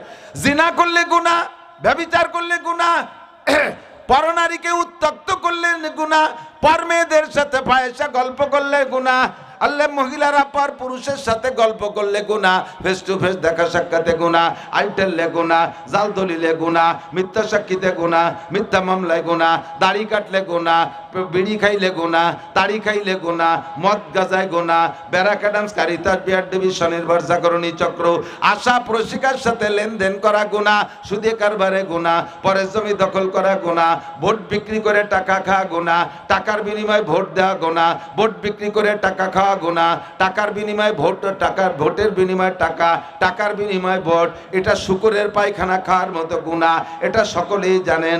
জানেন না এমন কেউ না। কিয়ামতের ময়দানে অস্বীকার করতে পারবেন না। হা হা লা আদ্রি, আল্লাহ আমরা জানতাম না, বুঝে আমল করতাম না। আল্লাহ পাকের সামনে অস্বীকার করতে পারবেন না। আল্লাহ বলবেন মাদা আমিলা বিমা আলিমা, যে কথাগুলো জানতে, কথাগুলোর পর কতটুকু আমল করছো জবাব দিয়ে যাও। জিজ্ঞাসা করবে আজ নাফতা কাজা, আজ নাফতা কাজা, এরে তুই কি এই গুনাহ করেছিস, তুই কি এই গুনাহ করেছিস, একটা একটা করে ধরে ধরে আপনার চোখে আঙ্গুল দিয়ে আল্লাহ পাক জিজ্ঞেস করবে। আপনি তখন প্রথম চান্সে অস্বীকার করবে, আল্লাহে মা আজ নাফতু কাজা, ও আল্লাহ তোমার জাতের কসম জীবনে এই গুনাহ করি নাই। যখন আপনি মিথ্যে কথা বলা শুরু করবেন, আল্লাহ পাক রব্বুল আলামিন এবার নতুন সিদ্ধান্ত নিবে। আল্লাহ পাক বলেন আল-ইয়াওমা নাখতিমু আলা আফওয়াহিহিম, বেয়াদব, গুস্তাখ, বদমাশ, মিথ্যে কথা বলতেছিস, তোর জবান আমি বন্ধ করে দিলাম। জবান বন্ধ, নোটাক, মুখ দিয়ে কথা বলতে পারবি না। তা কথা কবে কে? কয় অতুকাল্লিমুনা আইদিহিম। ও যুবক, তুমি বিশ্বাস করো আর না করো, ধরা যেদিন পড়বা দোস্ত, সেই দিন তুমি বলতে বাধ্য হবা রব্বানা আখরিজনা মিনহা ফাইন উদনা ফাইন্না জালিমুন। আল্লাহ একটা বার দুনিয়ায় পাঠিয়ে দাও, এখান থেকে একটা বার বাহিরে যাওয়ার সুযোগ দাও। যে অন্যায়ের কারণে অ্যারেস্ট হয়ে গেছি, এই অন্যায় আর কোনোদিন করব না, একটা বার তুমি বের করে দাও। সেদিন তুমি চিৎকার মেরে বলবা, আল্লাহ পাক তোমাকে চোখে আঙ্গুল দিয়ে ধরাই দেবে, অমুক কলেজের পিছনে দাঁড়াইয়া এই মেয়ের সাথে গল্প করেছিস, এই দোকানের চিপার মধ্যে দাঁড়াইয়া মদ গাঁজা বা কেনা বেচা করেছিস, পাটের ক্ষেতের অমুক জায়গা যাইয়া পাটের মধ্যে দাঁড়ায় দাঁড়ায় গাঁজা খাইছিস, এবা খাইছিস, ফেন্সিডিল খাইছিস, ওই ডিলার তুই অমুকের কাছে বিক্রি করছিস, চোখে আঙ্গুল দিয়ে ধরায় দেবে। তুমি যখন অস্বীকার করবা, জবানটা বন্ধ করে দেবে। এবার তোমার অঙ্গ প্রত্যঙ্গের সাক্ষী দেবে, হাতে বলবে জি আল্লাহ, ওই বদমায়েশ আমি হাতকে ব্যবহার করেছে, আমার এই হাত দিয়ে গাঁজা বা বিড়ি সিগারেট কেনা বেচা করেছি, এই হাত দিয়ে আমি সুদে টাকা গুনছি, এই হাত দিয়ে আমি ঘুষের টাকা গুনছি, এই হাত দিয়ে পরের মাল চুরি করছি, এই হাত দিয়ে পরের মাল খেয়ানত করেছি, এই হাত দিয়ে পরের মেয়ের গায়ে হাত দিয়েছি, আমি হাত অমুকের গায়ে প্রহারের নিয়েতে তার গায়ে থাপ্পড় মেরেছি, ঘুষি মেরেছি, বক্সিং মেরেছি। হাতে সাক্ষী দেবে, চোখে বলবে আল্লাহ আমি নিজে চোখে দেখছি, আমি রাতের বেলা কোনো মতে তাকায় থাকতে পারছিলাম না, আমার ঘুম আসতেছিল, আমি সেই থাকতে পারতেছি না। ও শয়তান সেই রাত্রির রাত 2টা পর্যন্ত আমার এই যে ফেসবুক দেখাই ছাড়ছে, আমার যে কি বেগে ঘুম আইছে, তারপর আমার চোখের মধ্যে পানি দিয়ে আবার আমার সজাগ রাখছে, ফেসবুক দেখছে। চোখে কবে, কানে বলবে আল্লাহ আমি চাইছি যে আমি অজ্ঞান হয়ে ঘুমাইয়া যাব, যতক্ষণ পর্যন্ত মানুষের কান সজাগ থাকে, কানের হুঁশ থাকে, অতক্ষণ পর্যন্ত মানুষ ঘুমায় না, অতক্ষণ ঘুম হয় না। কান যখন অজ্ঞান হয়, ঘুমটা কিন্তু তখন আসে। কতক্ষণ? কান যখন অজ্ঞান হয়ে যায়, ঘুম তখন আসে। ও আমারে ঘুমোতে দেই নেই, কানের মধ্যে মমতাজের খিল ভরে দিয়ে, মমতাজের খিল মানে ইউটিউবে রয়েছে, কি কয় ইয়ারফোন ভরিয়ে দিয়ে মমতাজের গান শুনাইছে। আমি কোনো মতে পারতেছিলাম না, আমার মাথা ব্যথা হতেছিল, সে কানের মধ্যে খিল ঢুকাই দিয়ে রাত বরাবরে গান শুনাইছে। ও সুরাতে এখন মিথ্যে কথা কয়, আমি নিজে কানে শুনছি। এভাবে কানে সাক্ষী দেবে, চোখে সাক্ষী দেবে, হাতে সাক্ষী দেবে, পা বলবে আমি নিজে ওই জায়গায় হাইটে গেছিলাম, আমি কোনো মতো কাটাগড় যাব না। নাসির হুজুরির কাছে, ওলামাই কেরামের কাছে শুনছি কাটাগড় জায়েজ নাই, ও আমারে জোর করে সেই জায়গা নেছে। ওলাকান্দি ঠাকুর বাড়ি এনেছে, দুর্গা পূজা, কালী পূজা, সরস্বতী পূজা, লক্ষ্মী পূজা এনেছে। কোনো খাজার দরবারে, বাবার দরবারে যাব না, আমারে জোর করে নেছে। রাস্তায় যাই আমার আমি পাও ব্যথাও হয়ে গেলাম, তারপরও ছাড়ে নাই, আমার সে জায়গা নেছে। রাত 2টে 3টে পর্যন্ত দাঁড়ায় দাঁড়ায় টেলিভিশনের সামনে মেসি আর নেইমারের ফুটবল খেলা দেখাইছে। আমি যে কত অস্থির হয়ে গেছিলাম, হাঁটুর মধ্যে ব্যথা করতেছিল, তবুও শয়তান আমারে ছাড়ে নাই। প্রত্যেকটা অঙ্গে প্রত্যঙ্গে সাক্ষী দিবে। বিশ্বাস হয়? কথা বলেন হয়? বলবেন যে এরা কথা বলবে, একে কথা বলার তো অঙ্গ নাই, জিভে ঠোঁট না থাকলে কথা কয় কি দিয়ে? ওই হরেনের মাথায় যে দেন তো, আমি এখানে যে কথা বলতেছি, হরেনের মুখ দিয়ে সে কথা বেরোচ্ছে কিনা? ওই হরেনের মুখ কি জিভে আছে? ও জায়গা ঠোঁট আছে? তো যদি কইতে পারে, তাহলে ওখান থেকে যদি কথা বেরোয়, তা তোমার আমার হাত দিয়ে সুন্দর সুন্দর কথা বেরোতেই পারো, একটু অসুবিধা হবে না।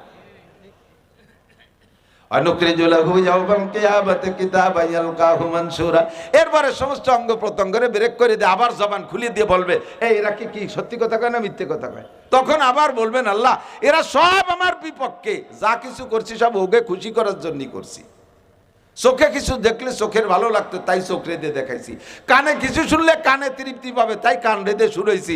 আজকে ধরলে স্পর্শ করলে হাতে মজা পায়, তাইতে হাতরে সেই জায়গা দিছি। পাও হাঁটি যে সে জায়গা আমাকে সবাই গোষ্ঠী শুদ্ধ উপকার করছে, আমাকে খেদমত করছে, পাউরে সে জায়গা দিছি।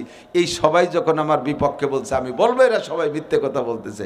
আল্লাহ পাক তখন বলবো মিথ্যে কথা, এবার দেখতে তো দলিল দেয়, ইকরা কিতাবাকা, খাতা কলম দেখ, খুলিয়ে দেখ আছে না, দেখ ইকরা পড়, কিতাবাকা তোর আমল নামা, কাফা বিনাফসিকা আল-ইয়াওমা আলাইকা হাসিবা।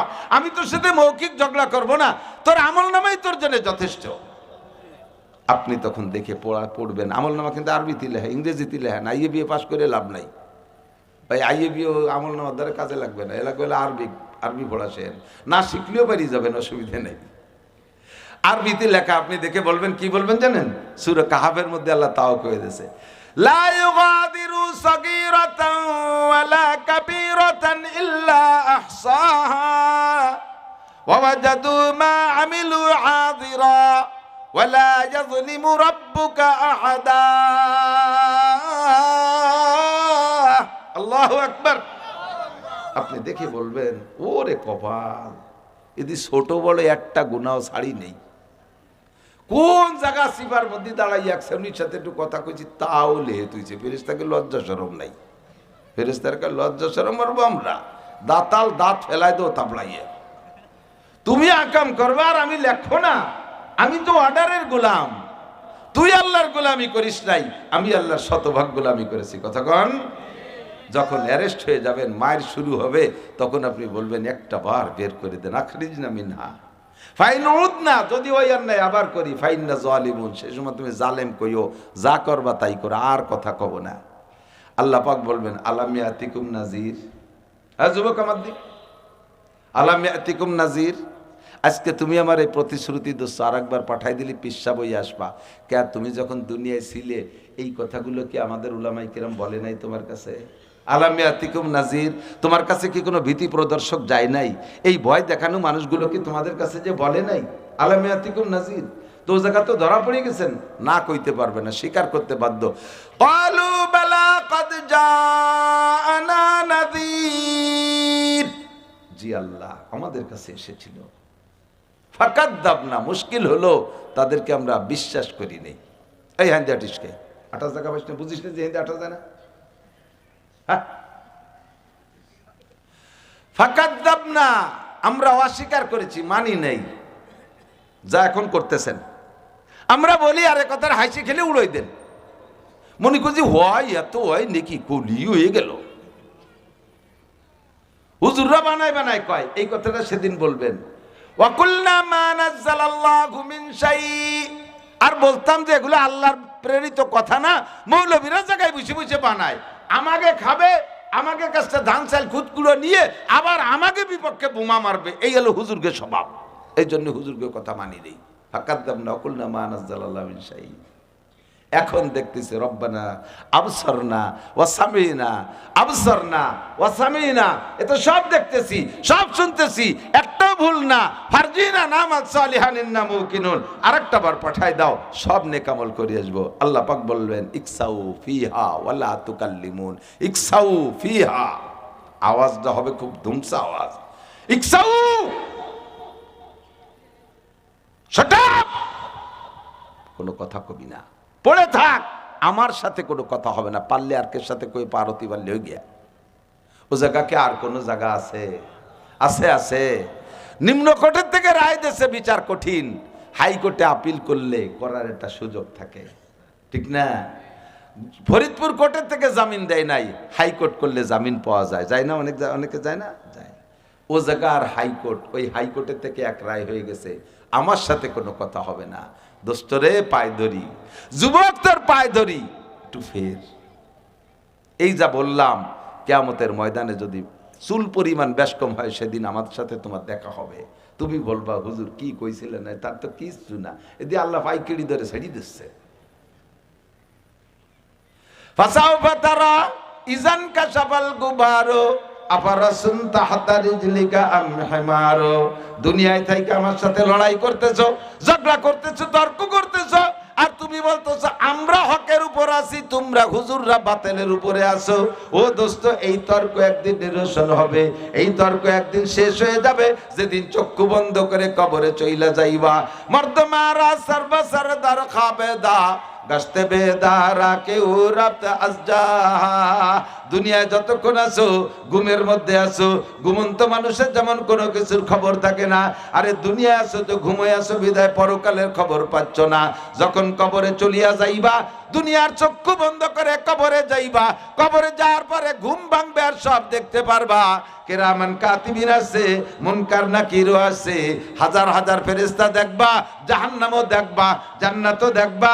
ওই দিন দেখে হাজার চিৎকার করলে কাজে আসবে না। দোস্ত যুবক, তোমাদের পায়ে ধরি, জবানটারে হেফাজত করো। নবী পাক বলেন, মাইয়াত বাল্লি মা বাইনা লাহিয়াইহি ওয়া মা বাইনা রিজলাইহি আজমান লাহুল জান্নাহ। তিনটি অঙ্গের হেফাজত, এই হাদিসের মধ্যে আছে 2 অঙ্গ, অন্য জায়গা থেকে সংগ্রহ করে বলি 3 অঙ্গ। বরাবর 3টি অঙ্গরে তুমি হেফাজত করো, দায়িত্ব নাও, কন্ট্রোল করো। আমি আল্লাহ নবী বলেন, ও যুবক যুবতী, আবাল বৃদ্ধ বনিতা, নারী আর পুরুষ, তোমাদের জান্নাতের জামিন হইয়া গেলাম, তোমাকে জান্নাতে নিয়েই ছাড়বো। তোমারে জান্নাতে নেওয়ার জন্য যত যুদ্ধ আমি করব, আমার কথা মানো, 3টি অঙ্গ কন্ট্রোল করো। 1 নম্বরে কপাল, 2 নম্বরে জিহ্বা, বরাবর 3 নম্বরে নিচে শরমগা। এই বরাবর 3টি অঙ্গ। কপালটা একমাত্র আল্লাহর সামনে ছাড়া কাহারও সামনে নত করো না। কোনো খাজার দরবারে কপাল ঠুকাইও না, মূর্তির সামনে কপাল নিচু করো না, কোনো পীরের কদমে কপাল লাগাইও না, কোনো মাজারে যে কপাল লাগাইও না। কপালটা জোরে বলেন একমাত্র কার? সিজদা দেব কারে? নামাজ পড়বো কার জন্য?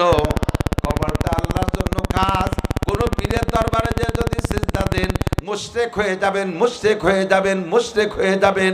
আপনি 100,000 200 উমরা যদি করেন, কোটি কোটি টাকা দান করেন, আর 500 মসজিদও করেন, এই কপালটা মূর্তির সামনে আর পীরের সামনে নত করার সঙ্গে সঙ্গে সব আপনার ব্লাডার ফুটো হইয়া বের হয়ে যাবে, বেলুন ছিদ্র। 2 নম্বর, জিহ্বা কন্ট্রোল করো যুবক। জিহ্বা কন্ট্রোল করো। কিসের কিসের থেকে? 1 নম্বরে জিহ্বায় হারাম দিও না। মদ খাবি, গাঁজা খাবি, ইয়াবা খাবি। নবী পাক গত রজব মাসের 26 রজব দিবাগত রাত, আজকে শুক্রবার গেল, গত শুক্রবারের রাত্রে আমার নবী মেরাজে গিয়েছিলেন, জাহান্নামে গিয়ে দেখে আসছেন হাজার হাজার লক্ষ লক্ষ নারীদেরকে হাতে হ্যান্ডকাপ দিয়া জাহান্নামের মধ্যে ঝুলিয়ে রাখা হয়েছে। নিচে দিয়ে আগুন, আগুন আর আগুন, পায়ে তাদের মাটি পাচ্ছে না, ভাসমান অবস্থায় ঝুলাই রাখছে। নিচে দিয়ে আগুনে পুড়াইয়া সিদ্ধ করে ফেলতেছে, ভস্ম করে ফেলতেছে। আর এই নারীদের নারী বুড়ি পয়সা শরম গায়ে বের হচ্ছে। এক শ্রেণীর পুরুষরা সেই শরম গায়ে জিহ্বা দিয়ে পচা বের হাপু জিহ্বা দিয়ে চাইটে চাইটে খাইতেছে। হাসি আসে কোন কারণে আমার বুঝি আসে না। রিমান্ডে যদিন ধরা পড়বা, ফেরেশতারা চাবুক মেরে মেরে পিটাই পিটাই ওই নারীদের শরম গায়ে বের হওয়া পচা ফুস তোমারে খাওয়াইয়া ছাড়বে। নবী পাক বলেন, আমি নিজ চোখে দেখে লজ্জায় বেক করলাম। জিব্রাইলকে বললাম, জিব্রাইল, মানহুন্না মান হাউলাই, নারীরা বা কারা, পুরুষরা বা কারা? জিব্রাইল কা হুজুর হুন্নাজ জুনাত, সবই আপনার উম্মত, তবে নারীরা হলো ব্যভিচারিণী নারী। আপনার উম্মতের ব্যভিচারিণী নারী প্রস্কটারের মহিলা, বেশ্যা মহিলা, অথবা পয়সার বিনিময়ে পারিবারিকভাবে অনেকেই এভাবে জেনা ব্যভিচার করে, পয়সার লোভে দেহ ব্যবসা করে, অনেকে আনন্দ ফুর্তিতে জেনা করে। এই জেনার থেকে তওবা না করে মারা গেছে। এই মহিলাদের বিচার, এরা সেই জেনাখোর ব্যভিচারিণী মহিলা। খাচ্ছে যারা, তারা কারারে? জিব্রাইল, জিব্রাইল কা হুজুর, তারা আপনারই উম্মত। তারা 2 দল, এক দল অহুমুজ জানি, দ্বিতীয় দল অহুম শারিবুল খামার। এক দল হলো আপনার উম্মতের জেনাখোর ব্যভিচার পুরুষ, জেনায় অভ্যস্ত, জেনায় অভ্যস্ত। এই জেনা করতে করতে বিনা তওবায় মারা গেছে। তাদের বিচার, কোটি কোটি বছর তারা এই নাপাক খাইতে থাকবে। জিহ্বারে কন্ট্রোল কর যুবক। 2 নম্বর, 1 নম্বরে জিনাখোর, 2 নম্বরে ওরকম শারিবুল খামার, 2 নম্বর হলো আপনার উম্মতের মদখোর, গাঁজাখোর, নিশাখোর যত পুরুষ আছে তাদেরকে বাধ্য করা হয়েছে এই নারীদের শরম গায়ে বের হওয়া নাপাক তারা খাইবে। যদি খাইতে পারো তাহলে গাঁজাও মদও খাইয়ে যাইও। আল্লাহ মাফ করুক, বলেন আমিন। জিহ্বের নাপাক খাওয়া থেকে কন্ট্রোল করো। সুদে টাকা হালাল না হারাম? আস্তে কয়, জোর হলো না। সুদ খাওয়া হালাল না হারাম? সুদ দেওয়া হালাল না হারাম? খাওয়াও দেওয়া সমান গুনাহ। সুদখোরের খালি একটা ফজিলত আছে, বলবো? ফজিলত তো কোনো জায়গায় নেই। সুদখোরের একটা ফজিলত আছে, সেটা হলো বাড়ি যদি উই পোকা লাগে অথবা সার পোকা উড়স, গরুর গলায় যদি আইটেলি লাগে, কোনোটা দিয়ে খেদাতে পারতেছেন না, তাড়াতে পারতেছেন না। পাকা পাকা প্রসিদ্ধ 7 জন সুদখোরের নাম কাগজে লিখে তাবিজ বানাইয়া গরুর গলায় ঝুলোই দিলি আইটেলি পড়িয়ে যায়। এই একটা ফজিলত খালি সুদখোরের, সুবহানাল্লাহ বলে। আল্লাহ, ঘরের কোলায় ঝুলোই রাখলি, ঘরের থেকে উই পোকা সার পোকা চলে যায়। এই পোকারা ওই নামের গন্ধে বমি হচ্ছে চলে যায়। ও কমাল, এদিকে শয়তানের চাইতে বড় গুরু এসে ঝুলি দাঁড়াইছে এনে। আস্তাগফিরুল্লাহ। মুরব্বীরা কন ইদানিং কালে পোলা পান্ডা সার পোকা চেনে না। সার পোকা শুনলি মনে হয় যে মাস্টার পোকা। সার মানে মাস্টার, উড়স উড়স। সার পোকা মানে কি? উড়স। আগেই খাট, জলচকি, চেয়ারের ফাঁক, ল্যাপের কোনা, বালিশের কোনা, খেতার কোনা, মশারির কোনা, কি পরিমাণ সার পোকা ছিল না? না মারিয়ে ঘুমানো যেত না। রাত্রি মারতে মারতে হাতে উড়ো সে গন্ধ হয়ে যেত। আবার ওর পায়ে মখমল লাগানো, আটলি টের পাওয়া যায় না, গায়ে দিয়ে বিড়বিড় করে আটতিছে টের পাওয়া যায় না, কামড় দিলি বোঝা যেত, হুলি উঠতো। ভ্যারাইটি কিসেমের সার পোকা। আর মুরগির ঘরে তো ওয়াকাতরে থাকতো, ঠিক না? এখন কি আসছে সেই সার পোকা? নাই। গেল কোন জায়গা? সব হিজরত করে ইন্ডিয়া, ইসরায়েল ওই দিক চলে গেছে। এক ঘরে 7 জন সুদখোরের নাম জুললি যদি সেই ঘরে উড়স না থাকে, বাংলাদেশের নেতাই সুদখোর। সারা হাড়ে নাড়ে রন্দে রন্দে সব জায়গা সুদে কারবার, বাড়ি বাড়ি সুদে কারবার, সব জায়গা সুদ, সুদ আর সুদ। কথা বলেন ঠিক ঠিক না? সুদখোর আর সুদদাতা আমিও আপনিও সবাই হয়ে গেছি। সার পোকা উড়সে কয় তোরা থাক আমরা যাই, এই আমাকে থুইটে চলে গেছে। সার পোকা এই সুদের একটা ফজিলত আমরা পাইছি, আর কিছু না, ঠিক কিনা? জিব্বেরে কন্ট্রোল করেন, খাইয়েন না সুদ, ঘুষ খাইয়েন না। এগুলো হালাল না হারাম? ও ঘুষখোর! ঘুষখোর তো অফিসিয়াল যারা আছে, সরকারি চাকরি বাকরি যারা করে তারা তো খায়। গ্রাম অঞ্চলে কিছু মাতুব্বারও আছে ঘুষখোর, এদিক তো নাই মাশাআল্লাহ। না না, হুজুর দাঁত মাইজে কুলিয়ে ফেলাইছে। পেটটা একটু বড়ই বানাই যাইয়েন মরার আগে, যাতে কিয়ামত ওই ঘুষ যে কয়টা খাইছেন পেটের থেকে কাটিয়ে শোধ দিতে পারেন। বুড়ি ভাড়িয়ে বের করে ফেলবে, পাশার থেকে মধুর চাক কাটার মতো গোস্ত কাটিয়ে নামাই নিয়ে যাবে, গালের গোশ কেটে বের করে ফেলবে। মাতুব্বার, ঘুষ খাও তরফদারি করে, পার্সিয়ালিটি করে, জিব্বেডারে কন্ট্রোল করো। ঘুষটা খাইয়া ঘরে গোয়া দিয়ে সব আদ দিয়ে যাওয়ায় তাই খাইও। ঘরে গোয়া দিয়ে পাল্টাইয়া শেষে সব আদ দিয়ে যেটুক তাকে ঘুষ না খাইয়ে তাই খাইও। তার নাম আর কলাম না, বানান করে দিছি কালি। আস্তাগফিরুল্লাহ। জিব্বেরে কন্ট্রোল করেন। যুবক, চুরি করে খাইস না, পরেরটা খাইস না। কি যে সিটারি বাটপাড়ি করে পরেরটা খাইতে পারলে, সিটারি বাটপাড়ি করে টাকা খাচ্ছে, পকেট মেরে টাকা খাচ্ছে, চুরি করে খাচ্ছে, কি খাইস, কারটা খাইস? একটা টাকা যদি কেউ দিনা থাকে যান দুনিয়ার থেকে, 1 টাকায় 100 পয়সা। কত পয়সা? 1 টাকায় কত পয়সা? প্রত্যেক 2 পয়সার বিনিময়ে 700 রিকাত নামাজ দেওয়া লাগবে। প্রত্যেক 2 পয়সার বিনিময়ে 700 রিকাত। কয় দিন তাই তো বেঁচে গেছি, 1 রিকাতও ভরি নেই, দেওয়া লাগলো না। নামাজ নাই তা নেবে কি? তুমি মনে হচ্ছে যে তালির বিচার আর হলো না, তাই?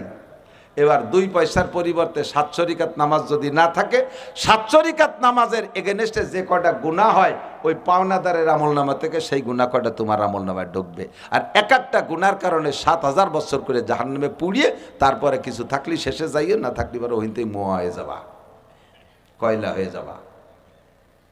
বিশ্বাস করেন না কেন? ভয় কেন পান না? আরে নামাজ একটু কম পড়ছো, আল্লাহর কাছে ব্যাগটাই কান্দে দিও, আল্লাহ জাফারে করবে। রোজা 2 কম রাখছো, 1 ফয়সালা আল্লাহর সাথে করে নিতে পারবেন। সবচাইতে ভয় পাবেন হুকুকুল ইবাদ, মখলুকের হক মোটে নষ্ট করবেন না। পায়ে ধরিয়ে বলে যাই, মখলুকের হক নষ্ট করেন না। কেউ একটা গালি দিয়ে যাইয়েন না, ওই গালির বিনিময়ে নেকি কাটবে। একটা অনার্থক থাপ্পড় দিয়ে যাইয়েন না, তার কারণে নেকি কাটবে। অ্যাঙ্গেলে বেকা কথা কয়ে মনে একটু কষ্ট দিয়ে যাইয়েন না। জিব্বেটারে একটু কন্ট্রোল করেন, কথাটারে হেফাজত করেন। গিবাত করে যাইয়েন না। আমি আপনাদের আবার গিবাতের সুযোগ দিচ্ছি আমার ব্যাপারে, এদিক থাকেন, সুন্দর এসে গেছে। আমার যদি কোনো দোষ জানা থাকে, যেটা আমার সামনে বলতে লজ্জা পাচ্ছেন, আমার আড়ালে বলবেন। আমার আড়ালে এটা বলবেন, এর নাম হলো গীবত। এর নাম কি? যেটা আমি দোষ করছি হুবহু এই দোষ আমার আড়ালে বলার নাম গীবত। এই নড়াচড়া পরিষ্কার খানি মুড়া মুড়ি ওর ভিতরে এখানে বসিস গিয়ে দিকে। আমি হলো মাদ্রাসার শিক্ষক, ছাত্রদেরকে পড়াই, সামনের পর মুড়ামুড়ি করলে ফোড়াতে পারি না, দৌড়ে ধুলাই শুরু করে দিই। এবং মৌলানার ক্লাসের ছাত্রকে পড়াই, বারো ইয়া করে শোয়াই ফেলাই দিই বিটা বিটা ছাত্রকে। আর তোকে মতো কুচোকে মারতে সময় নেই আমার, জায়গা বিশেষ মেরিয়ে বসে। আল্লাহ হুকুকুল ইবাদ, মখলুকের হক গীবত বলছি না। আপনারা আমার কোনো দোষ জানা থাকলে আড়ালে একটু বলবেন, বলবেন তো ইনশাআল্লাহ। আমি তো অনুমতি দিচ্ছি, গীবত টুকু করেন। কেন দিলাম? আমার একটা সহজ ইনকাম। আমার যে দোষটা আপনার জানা আছে এইটা আমার আড়ালে বললে আমি ওই দোষ করে গুনাহ করছি না, ওই গুনাহগুলো আপনার আমল নামায় চলে যাবে, আর ওই জায়গার থেকে কিছু নেকি এসে আমার এই শূন্য স্থানটা পূর্ণ হয়ে যাবে। তাহলে আমি ঘুমাই রয়েছি, আমার আড়ালে আপনারা গীবত করতেছেন, আমার গমের মধ্যে দিয়ে আমার একটা ইনকাম হতে তালে রয়েছে, গমের মধ্যে ইনকাম হইতে তালে আছে। কাজেই আপনাদের অনুমতি দিলাম আমার গীবত করেন, তা করবেন না। কয় না হুজুর আপনারে কত ভালোবাসি, এই সন্ধ্যের সময় আপনার ওয়াজের নাম শুনলি চলে আসে, আপনার গীবত করা যায় নাকি? তাই তো, আমার গীবত করা যায় না। আমার গীবত করলে যে আমার একটু উপকার হয় তা তো করবেন না। গীবতটুক করেন কার? যে আপনার চরম শত্রু, যে আপনার পরম শত্রু, তারে এই উপকারটা তারে করেন। তার আড়ালে সাত দোকানে বসে বসে, যার আড়ালে এক জায়গায় গল্প বিতর্কে দুনিয়ার গীবত তার করতেছেন, আপনার নেকিটা তারে দিয়ে দিচ্ছেন, আর তার গুনাহগুলো আপনি নিয়ে নিচ্ছেন। উপকারটা আপনার শত্রুরে করতেছেন, বন্ধুরে করতেছেন না। গীবত কি করে? দোস্তর গীবত করে নাকি? গীবত করে শত্রুর গীবতই করে, যারে ভালোবাসে না তারই গীবত করে। কথাক্ষণ ঠিক না? এটা কারণ নাই, জিব্বের অন্যায়, কারণ নাই, জিব্বের অন্যায়। আর গীবতের চাইতে অন্যায় হলো অপবাদ। আমি কোনো অন্যায় করি নাই, একটা অন্যায় আমি করি নাই, এটি আমাকে সামাজিকভাবে খাটো করার জন্য, রাজনৈতিকভাবে পিছিয়ে বেড়ানোর জন্য, আমাকে পিছিয়ে রাখার জন্য আমার নামে একটা অপবাদ তৈরি করে দেওয়া, এটা গীবতের চাইতে জঘন্য। আমার নামে যারা অপবাদ দেয় আমি তাদেরকে ক্ষমা করব না, আমার নামে যারা গীবত করে তাদেরকে আমি চুমো দেব। অপবাদদাতাকে আমি মাফ করব না, অপবাদদাতাকে মাফ করব। দেখেন ইদানিং চলতেছে রাজনীতিতে, ফেসবুক খুললি গীবত তো চলতেছেই, আর কিভাবে অপবাদ চলতেছে দেখছেন। কি যিনি করে নাই সেই অন্যায়টা লিখে ছেড়ে দিচ্ছে। ফেসবুক পার্টি, খোদার কাছে জবাব দেওয়া লাগবে। ফেসবুক পার্টি, তোমার এই ফেসবুকে কিচ্ছু আসে যায় না, কিন্তু একজন ভালো মানুষকে তুমি সমালোচনা করতেছো, ভালো মানুষকে তার নামে একটা বদনাম তৈরি করলে, তার বদনামটা ছড়াই দিলে, এইটা তুমি চরম অন্যায় করছো। কিয়ামতে কিন্তু জবাব উনি মাফ না করা পর্যন্ত তুমি ভেস্তে যাইতে পারবা না। এই জন্য জবানকে কন্ট্রোল করেন। অকথ্য ভাষায় গালাগালির থেকে যুবক জবানকে কন্ট্রোল করো। ফাহেশ ভাষা বলো না। জিব্বের মালিক আল্লাহ। আল্লাহ পাক যে কোনো সময় তোমার জিব্বেটা টান দিয়ে ছিঁড়ে ফেলাই দিতে পারে। জোরে বলেন পারে কি পারে না? জিব্বে ছিঁড়ার জন্য মুখ থেকে ফেলে দেওয়া লাগবে না, মুখের মধ্যে জিব্বে থাকবে, জিব্বের কার্যক্রম শেষ হয়ে যাবে, আর কথা বলতে পারবা না। জবান স্টক করে, ব্রেন স্টক করে পড়ে থাকবা, খালি জিব্বেদের নালাবার আউমাউ খাউমাউ করবা, কথা বলতে পারবা না। এটাই হলো জিব্বে ছিঁড়া। এখন তোমার ক্ষমতা আছে, সুস্থ আছো, যা তা বলে বলা বকাবকি করতেছো, বউরে বকতেছো, বাচ্চাদেরকে গালাগালি করতেছো, অন্যকে গালাগালি করতেছো, আব্বা মাকে বকানি দিচ্ছ, মানুষকে গালি দিচ্ছ। এই গালি দিচ্ছ যে জিব্বা দিয়া, মালিক তোমার জিব্বাটা টান দিয়ে ছিঁড়ে ফেলাই দিতে পারে। এই জন্য মাইয়াজ মাল্লি মা বাইনা রাহিয়াইহে, দুই মাড়ির মাঝখানের অঙ্গটা জিব্বা। একে যেমন হারাম খাদ্য থেকে, হারাম ভক্ষণ থেকে পবিত্র, ওই রকম হারাম ভাষা থেকে পবিত্র রাখবেন। কেউকে কথা দিয়ে কষ্ট দেবেন না। আল্লাহু আকবার। যারা হাতুস সিরানিল হালতিয়ামু ওয়ালা ইয়ালতামু মা যারা হাল লিসানু। দাউদে কোপ দিলে কাইটে যায়, সেলাই দিয়ে মলম দিলে সাইরে যায়, চাকু দিয়ে পোজ দিলে কাইটে যায়, সেলাই দিয়ে মলম দিলে সাইরে যায়, আরে বটিতে কাইটে যায়, সেলাই দিয়ে মলম দিলে সাইরে যায়, কাশিতে পোজ লাগে কাইটে যায়, সেলাই দিয়ে মলম দিলে কাই সাইরে যায়, জিব্বে দিয়ে কোপ দিলে কাইটে যায়, কোনো মলমে সারে না। ঠিক কি না?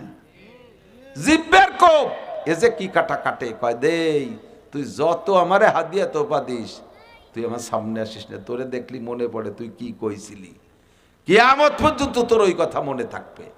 বস্তা বস্তা টাকা পয়সা হাদিয়া দিলিও সেই কথাটা বলে না, দেখলি মনে পড়ে। কথা কন, এটা হলো জিব্বের কোপ। কার কোপ? জিব্বের।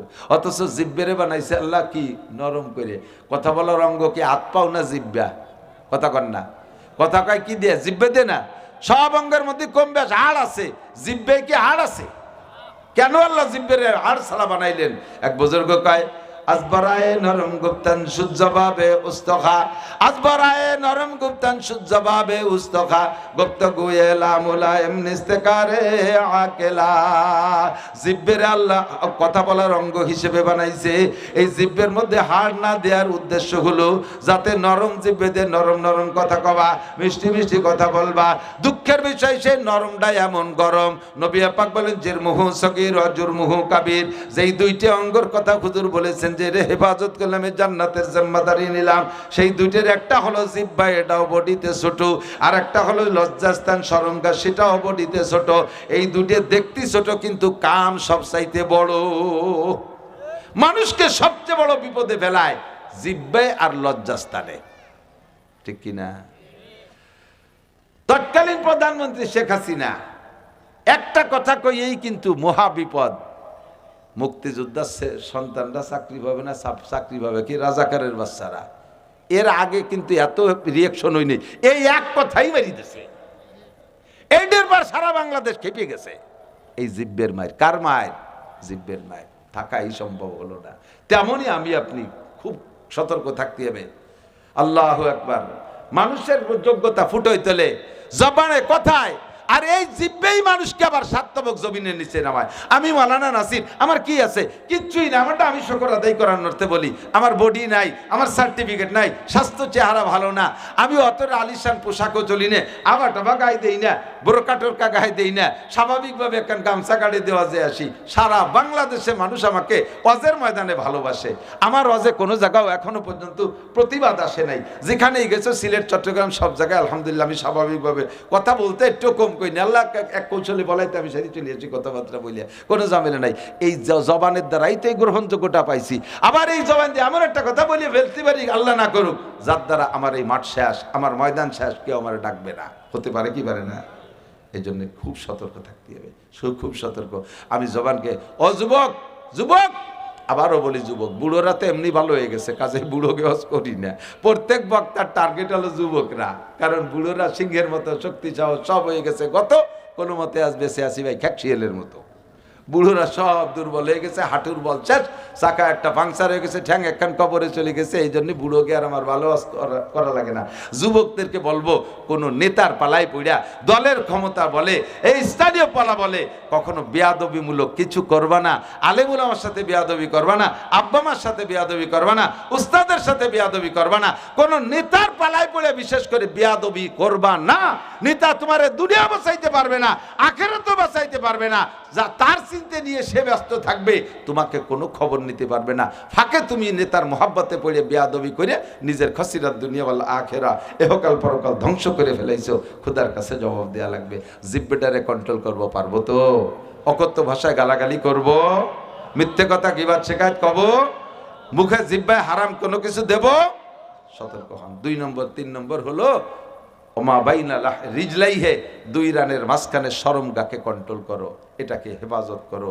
এটা এই 3টি অঙ্গরে কন্ট্রোল করতে পারলে হুজুর বলেন আমি তোমার জান্নাতের জামিন হয়ে গেলাম। কন্যা সুবহানাল্লাহ। এ সবগুলো মিলে ইসলাম, সবগুলো মিলে কি ইসলাম। অনেক দূরেতে সরে চলে আইছি, এত ছড়াই গেছে যে ফিরে গোছাতে গেলে এবার আমার 2-3 ঘন্টা লাগবে, সেই সময় আমার নাই। আমি বলতেছিলাম ইমানের কলেমা মনে আছে নাকি? আমানতু বিল্লাহ, আল্লাহ আছে না নাই? মালাইকা ফেরেশতা আছে, অকুতুবিহি সমস্ত আসমানি কিতাব মিথ্যা না সত্য? এখন চলবে কি? তৌরাত চলবে, এখন ইনজিল চলবে, জবুর চলবে, এখন চলবে কি? আস্তে কন। সাংবিধানিক ভাবে কি চলবে? সংবিধানে কি চলবে? তিলাওয়াতে কি চলবে? ইবাদতে কি চলবে? সব মুসলিম সংবিধান বলতে ব্যক্তি জীবন থেকে নিয়ে আন্তর্জাতিক জীবন পর্যন্ত সব জায়গায় কোরআনের সংবিধান চলবে। ঠিক কি ঠিক না? বিরোধিতা করলে ঈমান নষ্ট, শেষ। 3 নম্বর কুতুবিহি ওয়া রুসুলিহি, সব নবী রসুল সত্য, তবে এখন আর কোন নবীর কার্যক্রম চলবে না। চলবে আজ থেকে 1500 বছর আগের থেকে শুরু, এখন থেকে নিয়ে কিয়ামত পর্যন্ত এক নবী এক রসুল, তিনি হলেন মুহাম্মাদুর রাসূলুল্লাহ। কতক্ষণ ফাঁকে যদি কেউ কাদিয়ানি থাকেন তওবা করেন, নইলে কিন্তু খবর আছে। এলাকার যুবকরা যদি টের পায় যে তুমি কাদিয়ানি করো, তাহলে কোর্ট কাছারি পর্যন্ত যাবে না, তোমার ওই জায়গা থেকে কাদায় ছাড়িয়ে দেবে কাদিয়ানি পার্টি। কতক্ষণ ঠিক কি ঠিক না? যুবক, তোমার সামনে যদি কেউ কাদিয়ানি বই বেচতে আসে, কাদিয়ানি বই বিতরণ করতে আসে, তাকে কিন্তু তুমি তার বই নিবা না, তারে তুমি শায়েস্তা করে ছেড়ে দেবা।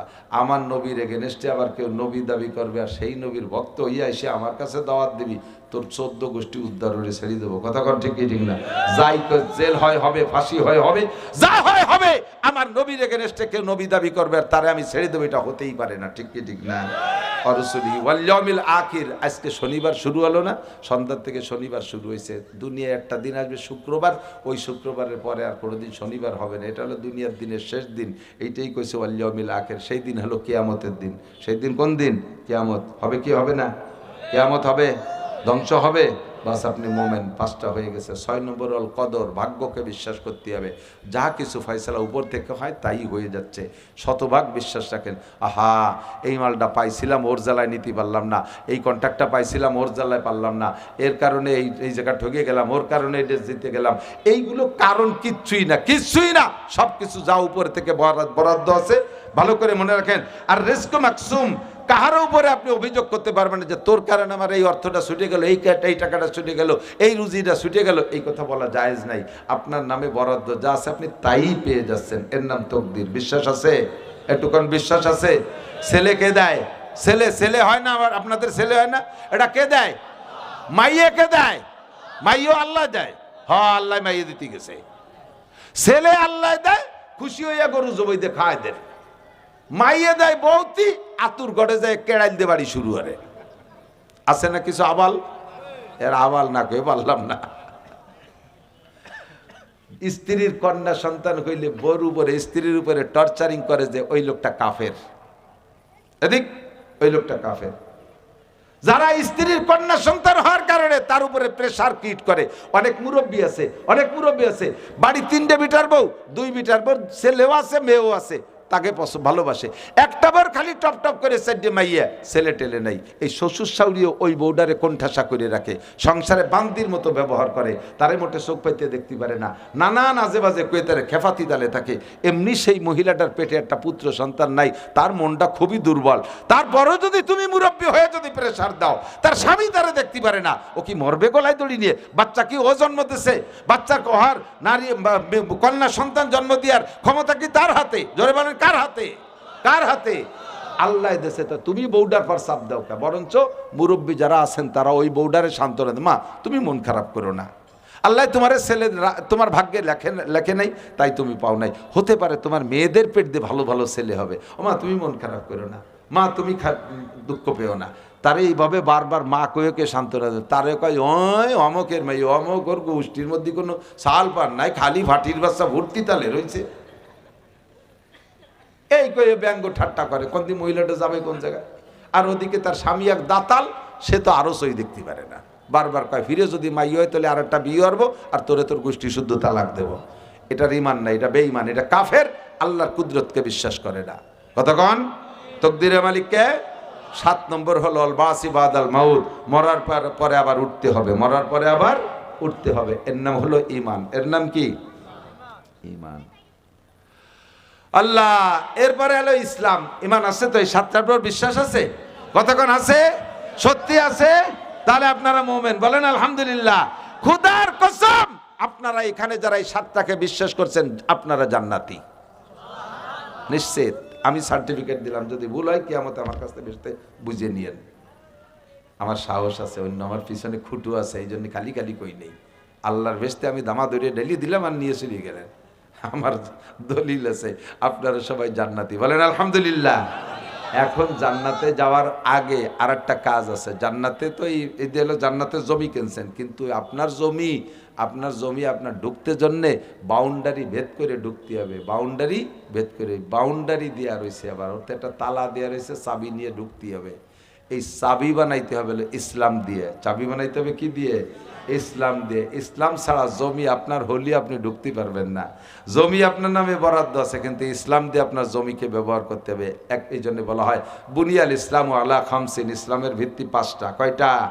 1 নম্বরে কলেমায়ে শাহাদাত, মুখে কলেমায়ে শাহাদাত উচ্চারণ করে পড়ে। একবার পড়ি ফেলাই, আশহাদু আল্লা ইলাহা ইল্লাল্লাহ ওয়া আশহাদু আন্না মুহাম্মাদান আবদুহু ওয়া রাসূলুহু। আমি সাক্ষ্য দিতেছি আল্লাহ ছাড়া কোনো মাবুদ নাই, আরো সাক্ষ্য দিতেছি মুহাম্মদুর রাসূলুল্লাহ আল্লাহর বান্দা রসুল। ঠিক আছে তো, বিশ্বাস হয় তো? বাস আপনি মুসলমান, 1 নম্বর মুসলমান হওয়া শুরু করছেন। 2 নম্বরে ইকামিস সালাত, দোস্ত নামাজ কায়েম করেন। অনেক সুন্দর করে বলা দরকার ছিল, লম্বা সময় থাকলে বলতাম, সেই সময় আমার কাছে নাই। ইকামাতে সালাত কাকে বলে? নামাজ কায়েম করতে বলা হয়েছে, নামাজ পড়তে বলে নাই। কিন্তু ইকরা মানে পড়ো, কিন্তু নামাজের কোনো জায়গায় ইকরা শব্দ নাই। ইকরাউস সালাত এরম নাই কোনো জায়গা। আকিমুস সালাত আসছে, একামতে সালাত, আকিমুস সালাত, তুকিমুস সালাত, ওয়ায়ুকিমুনাস সালাত, সব জায়গায় একামত শব্দ আছে। বোঝা যায় একামত মানে অন্য কিছু। একামত মানে হলো বাস্তবায়ন করা। একামত মানে বাস্তবায়ন, নামাজরে বাস্তবায়ন করো। 2 নম্বর। 3 নম্বরে ওয়াইতাইজ জাকাত, জাকাত দেবেন। জাকাত নামাজ ইসলামের ভিত্তি 5টা। 3 নম্বরটার নাম কি? ইসলামের ভিত্তি 5টা। কয়টা? জোরে বলেন কয়টা? 5টা। তার 3 নম্বরটা জাকাত। 3 নম্বরটা সবাই একটু আমার সাথে বলতে হবে, আমার তো অনুরোধ। 3 নম্বরটা কি? 3 নম্বরটা কেন বলাইলাম? বলার পরে আমল নামায় লিখে ফেলাইছে কিয়ামতে যে আমার নামে আর উল্টো মামলা দিতে পারবেন না। যে হুজুর যদি কইতো তাহলে আমরা জাকাত না দিয়ে ছাড়তাম। ওই হুজুর এসে আউফাউ করে চলে গেছে, আমাকে এই কথাটা শুনেই যায়নি। সেদিন আমার নামে মিথ্যে মামলা দেবেন। আজকে আপনার লেখা হয়ে গেছে, মুখ দিয়ে বলার সাথে সাথে লেখা হয়ে গেছে, আমারে আর আটকাতে পারতেছেন না। 3 নম্বরটা হলো জাকাত, ইসলামের ভিত্তি। ঠিক আছে, ইসলামের ভিত্তি 3 নম্বর কি? জাকাত। এই জাকাত বুঝে নেন। আর এই জায়গা একটু ক্লিয়ার হন। বলবো জাকাত কার উপরে ফরজ? আপনার দৈনন্দিন সংসার চলে যাচ্ছে ইনকামের উপর দিয়ে, এভাবে সারাটা বছর চলে গেছে। বছর চলে শুরু করার সময় আপনার কাছে 1,05,000 টাকা ছিল। ওই ব্যাংকে নয় ঘরের ভিতরে নগদ ক্যাশ, অথবা 52.5 ভরি রূপা, অথবা আপনার দোকানের মাল, ব্যবসার মাল। দোকানের ঘর না, দোকানে ব্যবসার যে মাল আছে ওই মালে পুঁজি আছে 1,05,000 টাকা। এই 1,05,000 টাকার পুঁজি ব্যবহার করে যা দৈনন্দিন লাভ হয়েছে তাই দিয়ে ছেলে মেয়ে খেয়ে দে, বছরের শেষে হিসেব করে দেখেন যে 1,05,000 টাকা আছে। ওর থেকে 40 ভাগের 1 ভাগ বের করে গরিবকে দিতে হবে। ওই 40 ভাগের 1 ভাগ আপনার জন্য খাওয়া হারাম। ওই 40 ভাগের 1 ভাগ বের করার আগে বাকি টাকাও আপনি আগামীকালকে ব্যবহার করতে পারবেন না, তাই দিয়ে ব্যবসাও করতে পারবেন না। কারণ ওর ভিতরে প্রত্যেক 1 টাকার ভিতরে 2.5 পয়সা, প্রত্যেক 1 টাকার মধ্যে 2.5 পয়সা গরিবের হক রয়েছে। গরিবের হক বের না করে দিয়ে আপনার যে 97.5% আছে তা আপনি ব্যবহার করতে পারবেন না। এই গরিবের যে হকটা 40 ভাগের 1 ভাগ আপনার জন্য খাওয়া হারাম। কেমন হারাম? শুকরের গোশত খাওয়া আপনার জন্য যেমন হারাম। অথচ জাকাতরে পাই টু পাই হিসাব করে বের না করে অনুমানের পর বড় লোকরা কিছু দিয়ে দেয়। আর আমরা যারা 1 লাখ, 1.5 লাখ, 2 লাখ টাকার মালিক, আমরা নিজেকে নিজে গরিবই মনে করি। আমার দম সরে না, আর ওনাকে জাকাত দিয়ে বেড়াবে না। আমার দম সরে না, আর ওনাকে জাকাত দিয়ে বেড়াবে না। আপনি যখন 1,05,000 52.5 ভরি রূপা, 2,000 টাকা ভরি রূপার, 52.5 ভরি রূপার যে দাম, এই টাকা পরিমাণ টাকা আপনার ঘরে থাকলেই এটা হলো টাকার জাকাত। মহিলাদের কাছে যদি 7.5 ভরি স্বর্ণ থাকে তাহলে জাকাত ফরজ ওই মহিলার উপরে। ওর থেকে 40 ভাগের 1 ভাগ স্বর্ণ কেটে বের করে দেবেন, অথবা মূল স্বর্ণ ঠিক রাখতে গেলে এটার দাম ধরিয়ে তার থেকে টাকা দিয়ে দিতে হবে, জাকাত দিয়ে দিতে হবে। এটা ফরজ। যদি জাকাত না দেন তাহলে জাকাতের এই মালগুলো আপনার এই মূলধনকে আল্লাহ তাআলা সাপ বানাইয়া গলায় পেঁচায় দেবে। আর সাপে আপনার দুই গালে কামড়াইবে আর বলবে ফাযুকু মা কুনতুম তাকনিজুন, ফাযুকু মা কুনতুম তাকনিজুন, ফাযুকু মা কুনতুম তাকনিজুন। তুমি যেই মাল জাকাত না দিয়ে জমা করে রেখেছিলে, জনমের মতো খাও, জনমের মতো খাও। 2 গালে কামড়াইতে থাকবে।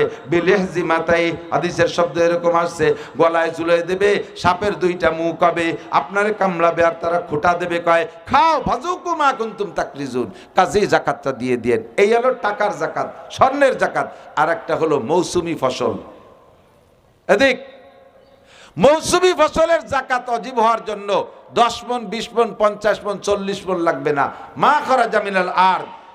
আমরা হানাফি মাযহাবের মাসালা পর আমল করি। ইমামে আবু হানিফা রাহমাতুল্লাহ আলাইহি কোরআন এবং হাদিস থেকে ঘাইটা আমাদের জন্য সহজে মাসলা হাতে ধরায় দিয়েছে। মা খরাজা মিনাল আরদ, জমিন থেকে যাহা কিছু উৎপন্ন হবে, যাহা কিছু উৎপাদন হবে, যেই পরিমাণই ফসল পান, 1 কেজিও যদি পান তাহলে তার একটা অংশ আপনার জন্য হারাম, ওই অংশটা গরিবের জন্য। ওটা গরিবকে দিয়ে দিতে হবে, ওটা গরিবকে দিয়ে দিতে হবে। 1 কেজি পেঁয়াজ হলেও তার থেকে 40 ভাগের 1 ভাগে একটা পেঁয়াজও যদি আসে আসে, অর্ধেক পেঁয়াজও যদি আসে 1 কেজিতে, 40টে বড় বড় 40টে লাগে না 1 কেজি পেঁয়াজ হতি, 20 পেঁয়াজে 1 কেজি হয়ে গেছে, তার থেকে অর্ধেক পেঁয়াজ, একটা পেঁয়াজে ফাইড়ি অর্ধেক গরিবরে দিয়ে দেবে, ওটা আপনার জন্য জায়েজ নেই খাওয়া, ওটা পরের হক। 40 মণ হলে 1 মণ। যেই ফসলের ভিতরে খরচ বেশি, কথাটা ওলামায়ে কেরাম বলে না, আমরা ওয়াজ করি ইত্যাদি ইত্যাদি দিয়ে কয়ে সেরিয়ে চলে যাই। মূল মানুষের আমলীয় বিষয় যেগুলো, যে জায়গা ধরা খাবেন সেই কথাগুলো আমরা বলি না। আসেন এই জাকাতের ব্যাপারে। মৌসুমি ফসল, যে ফসল ফলাইতে প্রচুর খরচ আছে, বীজের দাম অনেক, বেসনের দাম অনেক, সার ওষুধ অনেক, চাষবাস অনেক, তারপরে নীলকুল বেশি, ইত্যাদি ইত্যাদি, সেচ বেশি দেওয়া লাগে, পর্যাপ্ত খরচ, এই ফসলের 40 ভাগের 1 ভাগ জাকাত। এরে কয় ওসর, এরে কি কয় ওসর। যেই ফসলে মাঝারি ধরনের খরচ, আপনারাই জানেন মাঝারি ধরনের কোনটা, এই ফসলের 20 ভাগের 1 ভাগ আপনার জন্য হারাম, এটা গরিবের হক। যেই ফসলে মোটে খরচ নাই, শুধু বীজ বেসন ছাড়া, সার লাগে না, ওষুধ লাগে না, সেচ লাগে না, কিচ্ছু লাগে না, নীলকুল কিচ্ছু লাগে না, শুধু একবার বুনোয় তুই আসলে কাটিয়ে নিয়ে আসা যায়, এই ফসল 10 ভাগের 1 ভাগ, এটার থেকে % বেশি চলে আসছে, 10 ভাগের 1 ভাগ। আপনার 50টা বাঁশ ঝাড় আছে, নিজেদের দৈনন্দিন প্রয়োজনের পরে বছরের শেষে পুরো ঝাড় গুনবেন, দাগ দিয়ে দিয়ে নম্বর দিয়ে দিয়ে বাঁশ গুনবেন, প্রত্যেক 10টা বাঁশের 1টা বাঁশ গরিবের হক। এটা গরিবকে আপনি কাইটিয়া বাড়ি আগয় দিয়ে আসতে হবে, বাড়ি আগয় দিয়ে আসতে হবে। আর সে জায়গা হুজুররা আর গরিবরা যদি একখান বাঁশ চাইতে যায়, বাঁশ তো দেয় না, আরো আহিয়ালা বাঁশ দিয়ে ছেড়ে দেয়। আমার এই আজকে আসার সময় আমার মাদ্রাসাতে আইছে ফুকরো মাদ্রাসা, ফুকরো গ্রামে বাঁশ কালেকশন করতে, তাই সে বাঁশ একটা দেশে একজনে, তো বাঁশ হুজুররা তো সবাই তো দিছে পায় না, বাঁশে এমন কব দেশে হুড়মুড় হয়ে যাইয়ে এক মহিলার পুরো নাক রান্নাঘরের উপরে পড়ছে, সে রান্নাঘর ভেঙে গুঁড়ো গুঁড়ো হয়ে গেছে। বাঁশের দাল পুরো হুকরো ভরে যা বাঁশ কালেকশন করছে, তাতে হয়েছে 3,500 টাকা, আর ওই লোকের রান্নাঘরের জরিমানা দিয়ে লাগছে 16,000 টাকা। কে আইসা বাঁশের বাঁশ দিতে, আইয়ালা বাঁশের চেয়ে বেকায়দা বাঁশ দিয়ে এই বাঁশ। আপনার আমের ক্ষেত আছে, ওখানে অত পরিচর্যা লাগে না, তার 20টি আমের একটা আম দিতে হবে। আমাদের এলাকায় কলাই বুনইতো আগে, মুরব্বীরা এদিকে তো বুনইতো, ঠিক না? ওই বর্ষাকালে পানি চলে যাওয়ার পরে কাতি মাসে ওই চাষবাস কিছু লাগতো না, শুধু খেসারি কলাই বুনই দিয়ে আসতো, আর পরে কাটিয়ে নিয়ে আসতো, উঠেই নিয়ে আসতো, ঠিক না? এর 10 ভাগের 1 ভাগ, কারণ ওর পিছনে সার ওষুধ কীটনাশক কিচ্ছু লাগে না, ও শুধু বুনই থুইছেন আর কাটিয়ে নিয়ে আসছেন, 10 ভাগের 1 ভাগ দিতে হবে। আপনার কাছে এই ফসল চাইতে গেলে আপনি বিরক্ত হবেন কেন বিরক্ত হবেন? আপনি তো আমার ফসল খাচ্ছেন, আপনার জমিতে ফলছে, কিন্তু 40 ভাগের 1 ভাগ আমারটা, এটা আপনি খাবেন আপনার কাছে আনতে গেছে আপনি বিরক্ত বোধ করেন। বরঞ্চ আল্লাহ পাক বলেন, মান জাবিল হাসানা ফালাহু আশরু আমসালিহা, আমারে 1 দিবি আমি 10 গুণ দেব, আমারে 1 দিবি আমি 10 গুণ দেব। এই প্রত্যেকটা নেক কাজে একটা কাজের বিনিময়ে আল্লাহ তাআলা 10টা নেকি দান করেন। তুমি আজকে যদি 1 কেজি পেঁয়াজ দাও, যাকাতেরটাই বের করে দাও, আল্লাহ পাক আগামী বছর তোমাকে তার চাইতে 10 গুণ দেবে। এবার দেওয়ার সময় মালটা দেবেন কেমন? লান তানালুল বিররা হাত্তা তুনফিকু মিম্মা তুহিব্বুন, যে মাল সবচেয়ে ভালো ওই মাল দেবেন। পেঁয়াজ হইছে বাড়ি ভরা পেঁয়াজ, তাই সে কুটি কুটি ছোট পেঁয়াজ, চিকুন পেঁয়াজ আর কাটা পেঁয়াজ করে, যাও হুজুর এই জাকাত নিয়ে যাও। দান উঠতে গেছি, যত সিটি আগাইলে মাইট নিয়ে খেড়িও দান। পাট কালেকশনে গেছি, যে দেই যে আর একেবারে একটুক একটুক বিটি গে চুলির মতো একটুক একটুক তাড়ে রয়েছে কালা, একেবারে ভেতনি কালা, যাও ওই কটা নিয়ে যাও, তোমাকে জ্বালাই তো ঘরে বসার কায়দা নেই। আল্লাহ কয়, মৌলবী মন খারাপ করিস না, আগামী বছরের বিচার হবে। পরের বছর যাইয়ে সব পাট একটুক একটুক হয়ে গেছে, লম্বা একটা হাইছে রাখায়। আল্লাহ বুঝলো না, আল্লাহ বুঝলো না, কি মাইডে দিয়ে দিল আল্লাহ। আল্লাহকে বুঝলাম না, গত বছর আমার মৌলবীকে এই সাইজের পাট দিছে, ওকে এইরকম ট্যাক্স হলো, তাই তোরে বুঝানোর জন্য এবার তোর ভরিয়ে পাট ওইরকম। আমি বুঝলাম না। ধান মলন করছে, মালাই করার পরে 1 বিঘে বইতে ধান হবে 40 মণ, সে জায়গা ধান হয়েছে 5 মণ, সিটি হয়েছে 35 মণ। আল্লাহ তুমি বুঝলে না, বেড়া কেটে 30,000 টাইনে বলক করছে, তুমি বুঝলে না। আল্লাহকে খুব ভালোই রেই বুঝছি। 1 নম্বরে ওই জায়গাতে সুদিয়ে টাকা লাগাইছি, সেই জন্য হবে না। 2 নম্বরে গতবার আমার মৌলবীকে সিটিয়ে দান দিয়েছি, সেই জন্য সিটিয়ে দিলি কিরম ঠেয়, সেই ঠেয়া বুঝানোর জন্য এবার দিলাম সিটিয়ে যা মাইফিয়ে দেখ সিটিয়ে মাফতি কিরম ঠেয়। আল্লাহ যদি ধরে ছুটতে পারবেন না, লান তানালুল বিররা হাত্তা তুনফিকু মিম্মা তুহিব্বুন। আপনাদের দেশে পেঁয়াজ হয় না? গত বছর আপনার গ্রামের থেকে ৫-৭ মণ আমার মাদ্রাসায় খাবারের জন্য দিয়েছে। আলহামদুলিল্লাহ, শুকরিয়া, আপনাদের ধন্যবাদ জানাই। এলাকার মানুষকে শুধু আমার এগুলো শক্ত কথা বলা, বাকি আপনারা এর চাইতে অনেক ঊর্ধ্বে আছেন।